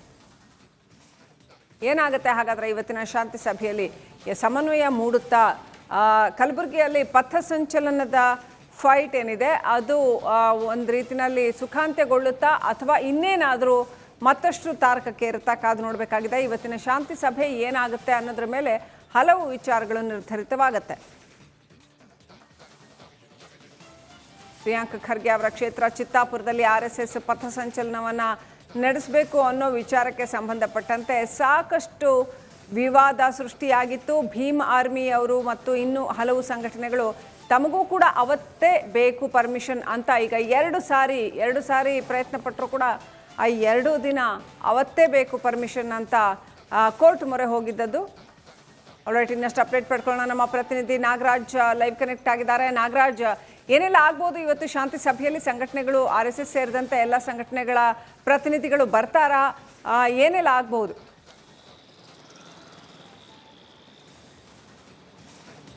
ಶ್ರೀಲಕ್ಷ್ಮಿ, ಏನೋ ಕಲಬುರಗಿಯ ಚಿತ್ತಾಪುರದಲ್ಲಿ ಏನೋ ಒಂದು RSSನ ಪಥಸಂಚಲನಕ್ಕೆ ಅನುಮತಿ ಕೊಡಬೇಕು ಅನ್ನೋ ನಿಟ್ಟಿನಲ್ಲಿ ಇವತ್ತು ಹೈಕೋರ್ಟ್ ಏನೋ ಶಾಂತಿ ಸಭೆ ನಡೆಸುವಂತೆ ಕಲಬುರಗಿ ಜಿಲ್ಲಾಧಿಕಾರಿಗೆ ಸೂಚನೆಯನ್ನು ಕೊಟ್ಟಿತ್ತು. ಈ ನಿಟ್ಟಿನಲ್ಲಿ ಇವತ್ತು ಬೆಳಗ್ಗೆ 11:30 ಗಂಟೆಗೆ ಅಂತಂದರೆ RSS ಮತ್ತು ಭೀಮ್ ಆರ್ಮಿ ಸೇರಿದಂತೆ 10ಕ್ಕೂ ಅಧಿಕ ಸಂಘಟನೆಗಳನ್ನು ಈಗಾಗಲೇ ಆಹ್ವಾನವನ್ನು ಕೊಟ್ಟಿರುವಂಥದ್ದು. ಈ ಒಂದು ಶಾಂತಿ ಸಭೆಯಲ್ಲಿ ಭಾಗಿಯಾಗಬೇಕು ಅಂತೇಳಿ ಇವರಿಗೆ ಆಹ್ವಾನವನ್ನು ಕೊಡುವಂಥ ಕೆಲಸ ಕೂಡ ಆಗಿರುವಂಥದ್ದು. ಅಂದರೆ 11 ಗಂಟೆಗೆ SP ಅಡ್ಡೂರು ಶ್ರೀನಿವಾಸಲು ಮತ್ತು DC ಫೌಜಿಯಾ ತುರ್ನುಮ್ ನೇತೃತ್ವದಲ್ಲಿ ಈ ಒಂದು ಸಭೆ ಆರಂಭಗೊಳ್ಳುತ್ತೆ. ಅಂದರೆ ಈ ಒಂದು ಸಭೆಯಲ್ಲಿ ಏನು RSSಗೆ ಅನುಮತಿ ಕೊಡಬೇಕು ಅನ್ನುವಂಥ ಒಂದು ವಿಚಾರವಾಗಿ ಶಾಂತಿ ಸಭೆಯನ್ನು ನಡೆಯುತ್ತೆ. 10 ಸಂಘಟನೆಗಳ ನೇತೃತ್ವ 10 ಸಂಘಟನೆಗಳ ಸಮ್ಮುಖದಲ್ಲಿ ಈ ಒಂದು ಶಾಂತಿ ಸಭೆಯನ್ನು ನಡೆಯುತ್ತೆ. ಈ ಒಂದು ಶಾಂತಿ ಸಭೆಯಲ್ಲಿ ಸಾಕಷ್ಟು ಈಗಾಗಲೇ ಗೊಂದಲಗಳಿರುವಂಥದ್ದು. ಯಾಕಂದರೆ RSSಗೆ ಅನುಮತಿ ಕೊಡಬಾರ್ದು ಅನ್ನೋ ನಿಟ್ಟಿನಲ್ಲಿ ಭೀಮ್ ಆರ್ಮಿ ಕೂಡ ಈಗಾಗಲೇ ಸಾಕಷ್ಟು ಪಟ್ಟನ್ನು ಹಿಡಿದಿರುವಂಥದ್ದು. RSSಗೆ ನೋಂದಣಿ ಇದ್ದರೆ ಮಾತ್ರ ಈ ಒಂದು ಅನುಮತಿಯನ್ನು ಕೊಡಬೇಕು ಅಂತ ಈ ಒಂದು ಪಟ್ಟನ್ನು ಹಿಡಿದಿರುವಂಥದ್ದು. ಮತ್ತೊಂದು ಕಡೆಗೆ RSS ಪಥಸಂಚಲನಕ್ಕೆ ಅನುಮತಿ ಬೇಕು ಅಂತ RSSನವರು ಕೂಡ ಪಟ್ಟನ್ನು ಹಿಡಿದಿರುವಂಥದ್ದು. ಈ ನಿಟ್ಟಿನಲ್ಲಿ ಇವತ್ತು ಶಾಂತಿ ಸಭೆ ನಡೆಯುತ್ತೆ. ಈ ಒಂದು ಶಾಂತಿ ಸಭೆಯಲ್ಲಿ ಸಾಕಷ್ಟು ಈಗಾಗಲೇ ಶಾಂತಿ ಸಭೆ ಮೇಲೆ ಸಾಕಷ್ಟು ಕುತೂಹಲ ಕೂಡ ಮೂಡಿರುವಂಥದ್ದು. ಯಾಕಂದರೆ ಈ ಒಂದು ಶಾಂತಿ ಸಭೆಯಲ್ಲಿ ಈ ಒಂದು ಸಂಘಟನೆಗಳಿಗೆ ಅನುಮತಿಯನ್ನು ಕೊಡಬೇಕು ಅನ್ನುವಂಥದ್ದು. ಅಂದರೆ ಈ ಒಂದು ಶಾಂತಿ ಸಭೆಯಲ್ಲಿ ಸಂಘಟನೆಗಳ ಲಿಖಿತ ವರದಿ ಮತ್ತು ಜಿಲ್ಲಾಧಿಕಾರಿ ಮತ್ತು ಅವರ ನಿರ್ಧಾರವನ್ನು ಎರಡೂ ಸೇರಿಸಿ ಸುಮಾರು ಅಂದರೆ ಅಕ್ಟೋಬರ್ 30ರಂದು ಕೋರ್ಟ್ಗೆ ಕಲಬುರಗಿ ಜಿಲ್ಲಾಧಿಕಾರಿ ಈ ಒಂದು ವರದಿಯನ್ನು ಸಲ್ಲಿಕೆ ಮಾಡಬೇಕು. ಆ ಬಳಿಕ ಇವರಿಗೆ ಅಲ್ಲಿ ಒಂದು ಪರ್ಮಿಷನ್ ಸಿಗುತ್ತೆ. ಮತ್ತೊಂದು ಕಡೆಗೆ ಅಂತಂದರೆ ಈ ಒಂದು RSSನವರಿಗೆ ಅನುಮತಿ ಕೊಡಬೇಡಿ ಅನ್ನೋದಕ್ಕೆ ಪಟ್ಟು ಹಿಡಿಯೋದಕ್ಕೂ ಕೂಡ ಉಳಿದ ಸಂಘಟನೆಗಳು ಕೂಡ ಆ ಪಟ್ಟನ್ನು ಹಿಡಿದಿರುವಂಥದ್ದು. ಅಂದರೆ ಏನಂತಂದರೆ ಈ ಒಂದು ಸಂಘಟನೆ ನೋಂದಣಿ ಇದ್ದರೆ ಮಾತ್ರ ಅವರಿಗೆ ಅನುಮತಿಯನ್ನು ಕೊಡಬೇಕು, ಇಲ್ಲದಿದ್ದರೆ ಅವರಿಗೆ ಅನುಮತಿ ಕೊಡಬಾರ್ದು ಅಂತೇಳಿ ಈ ಒಂದು ಭೀಮ್ ಆರ್ಮಿ ಅವರು ಕೂಡ ಅನುಮತಿ ಈಗ ಒಂದು ಇದನ್ನೊಂದು ಮಾಡ್ತಾ ಇರುವಂಥದ್ದು. ಸಾಕಷ್ಟು ಅಂತಂದರೆ ಸದ್ಯ ಈ ಒಂದು ಏನು ಶಾಂತಿ ಸಭೆ ಇದೆ, ಈ ಶಾಂತಿ ಸಭೆ ಮೇಲೆ ಸಾಕಷ್ಟು ಈಗಾಗಲೇ ಕುತೂಹಲ ಕೂಡ ಮೂಡ್ತಾ ಇರುವಂಥದ್ದು. ಯಾಕಂತಂದರೆ ಈ ಒಂದು ಶಾಂತಿ ಸಭೆಯಲ್ಲಿ ಅಶಾಂತಿ ಆಗುವಂಥ ಸಾಧ್ಯತೆಗಳಿರುವಂಥದ್ದು. ಎಲ್ಲ ಒಂದು 10 ಸಂಘಟನೆಯ ಪ್ರಮುಖರೇನು ಬರ್ತಾರೆ, ಈ ಒಂದು ಪ್ರಮುಖರಲ್ಲಿ ಶಾಂತಿ ಮೂಡದೇ ಇದ್ದರೆ ಇಲ್ಲಿ ಅಶಾಂತಿ ಅಂತ ಆಗುವಂಥ ಸಾಧ್ಯತೆ ಇರುವ ಹಿನ್ನೆಲೆಯೂ ಆ ಕಲಬುರಗಿ ಸವಾಲಾಗಿರುವಂಥದ್ದು. ಅಂದರೆ ಈ ಒಂದು ಸವಾಲನ್ನು ಯಾವ ರೀತಿ ಎದುರಿಸ್ತಾರೆ ಅನ್ನೋದು ಕೂಡ ಸಾಕಷ್ಟು ಆ ಕುತೂಹಲವನ್ನು ಮೂಡಿಸ್ತಾ ಇರುವಂಥದ್ದು. Srilakshmi. Right, thank you Nagaraj ಡೀಟೇಲ್ಸ್ಗಾಗಿ. ರಿಪಬ್ಲಿಕ್ ಕನ್ನಡ ವರದಿಯ ಬೆನ್ನಲ್ಲೇ ಭ್ರಷ್ಟ ಅಧಿಕಾರಿಗೆ ಗೇಟ್ ಪಾಸ್ ಕೊಡುವಂಥ ಕೆಲಸ ಆಗಿದೆ. ಇದು ರಿಪಬ್ಲಿಕ್ ಕನ್ನಡ ವರದಿಯ ಫಲಶ್ರುತಿ. ಭ್ರಷ್ಟ ಅಧಿಕಾರಿ ಯಾವ ರೀತಿಯಾಗಿ ಭ್ರಷ್ಟವನ್ನ ಮಾಡ್ತಾ ಇದ್ರು ಅಂತೇಳಿ ತೋರಿಸಿದ್ದು ರಿಪಬ್ಲಿಕ್ ಕನ್ನಡ. ಆದಿಜಾಂಬವ ನಿಗಮ ಮಂಡಳಿಯ MD ರಾಜಶೇಖರ್ ಸಸ್ಪೆಂಡ್ ಆಗಿದ್ದಾರೆ. ಫಲಾನುಭವಿಗಳಿಂದ ಹಣ ವರ್ಗಾವಣೆ ಹಾಗೂ ಭ್ರಷ್ಟಾಚಾರ ಸಾಬೀತಾದಂಥ ಹಿನ್ನೆಲೆಯಲ್ಲಿ ಅಮಾನತು ಮಾಡಿ ಆದಿಜಾಂಬವ ನಿಗಮದ MD ಆದೇಶವನ್ನು ಹೊರಡಿಸಿದ್ದಾರೆ. ಮುಂದಿನ ಆದೇಶದವರೆಗೆ ರಾಜಶೇಖರ್ ಅಮಾನತು. MD ಆದೇಶವನ್ನು ಹೊರಡಿಸಿದ್ದಾರೆ. ಆದಿಜಾಂಬವ ನಿಗಮ ಮಂಡಳಿಯ MD ರಾಜಶೇಖರ್ ಅವರನ್ನ ಅಮಾನತು ಮಾಡಿ ಮುಂದಿನ ಆದೇಶದವರೆಗೂ ಕೂಡ ಅಮಾನತು ಮಾಡಿ ಆದೇಶವನ್ನ ಹೊರಡಿಸಿದ್ದಾರೆ. ಇದು ರಿಪಬ್ಲಿಕ್ ಕನ್ನಡದ ಇಂಪ್ಯಾಕ್ಟ್.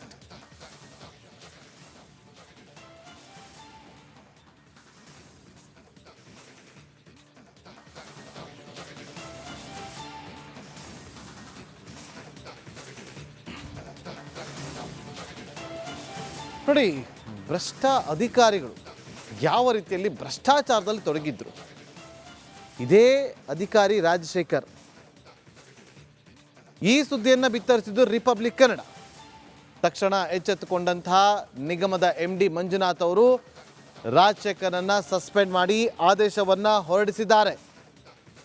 ಆ ಮೂಲಕ ಭ್ರಷ್ಟ ಅಧಿಕಾರಿಗಳಿಗೆ ಗೇಟ್ ಪಾಸ್ ಕೊಡುವ ಕೆಲಸ ಆಗಿದೆ.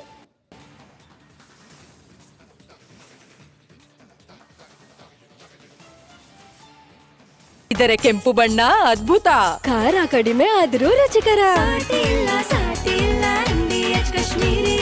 MDH ಕಾಶ್ಮೀರಿ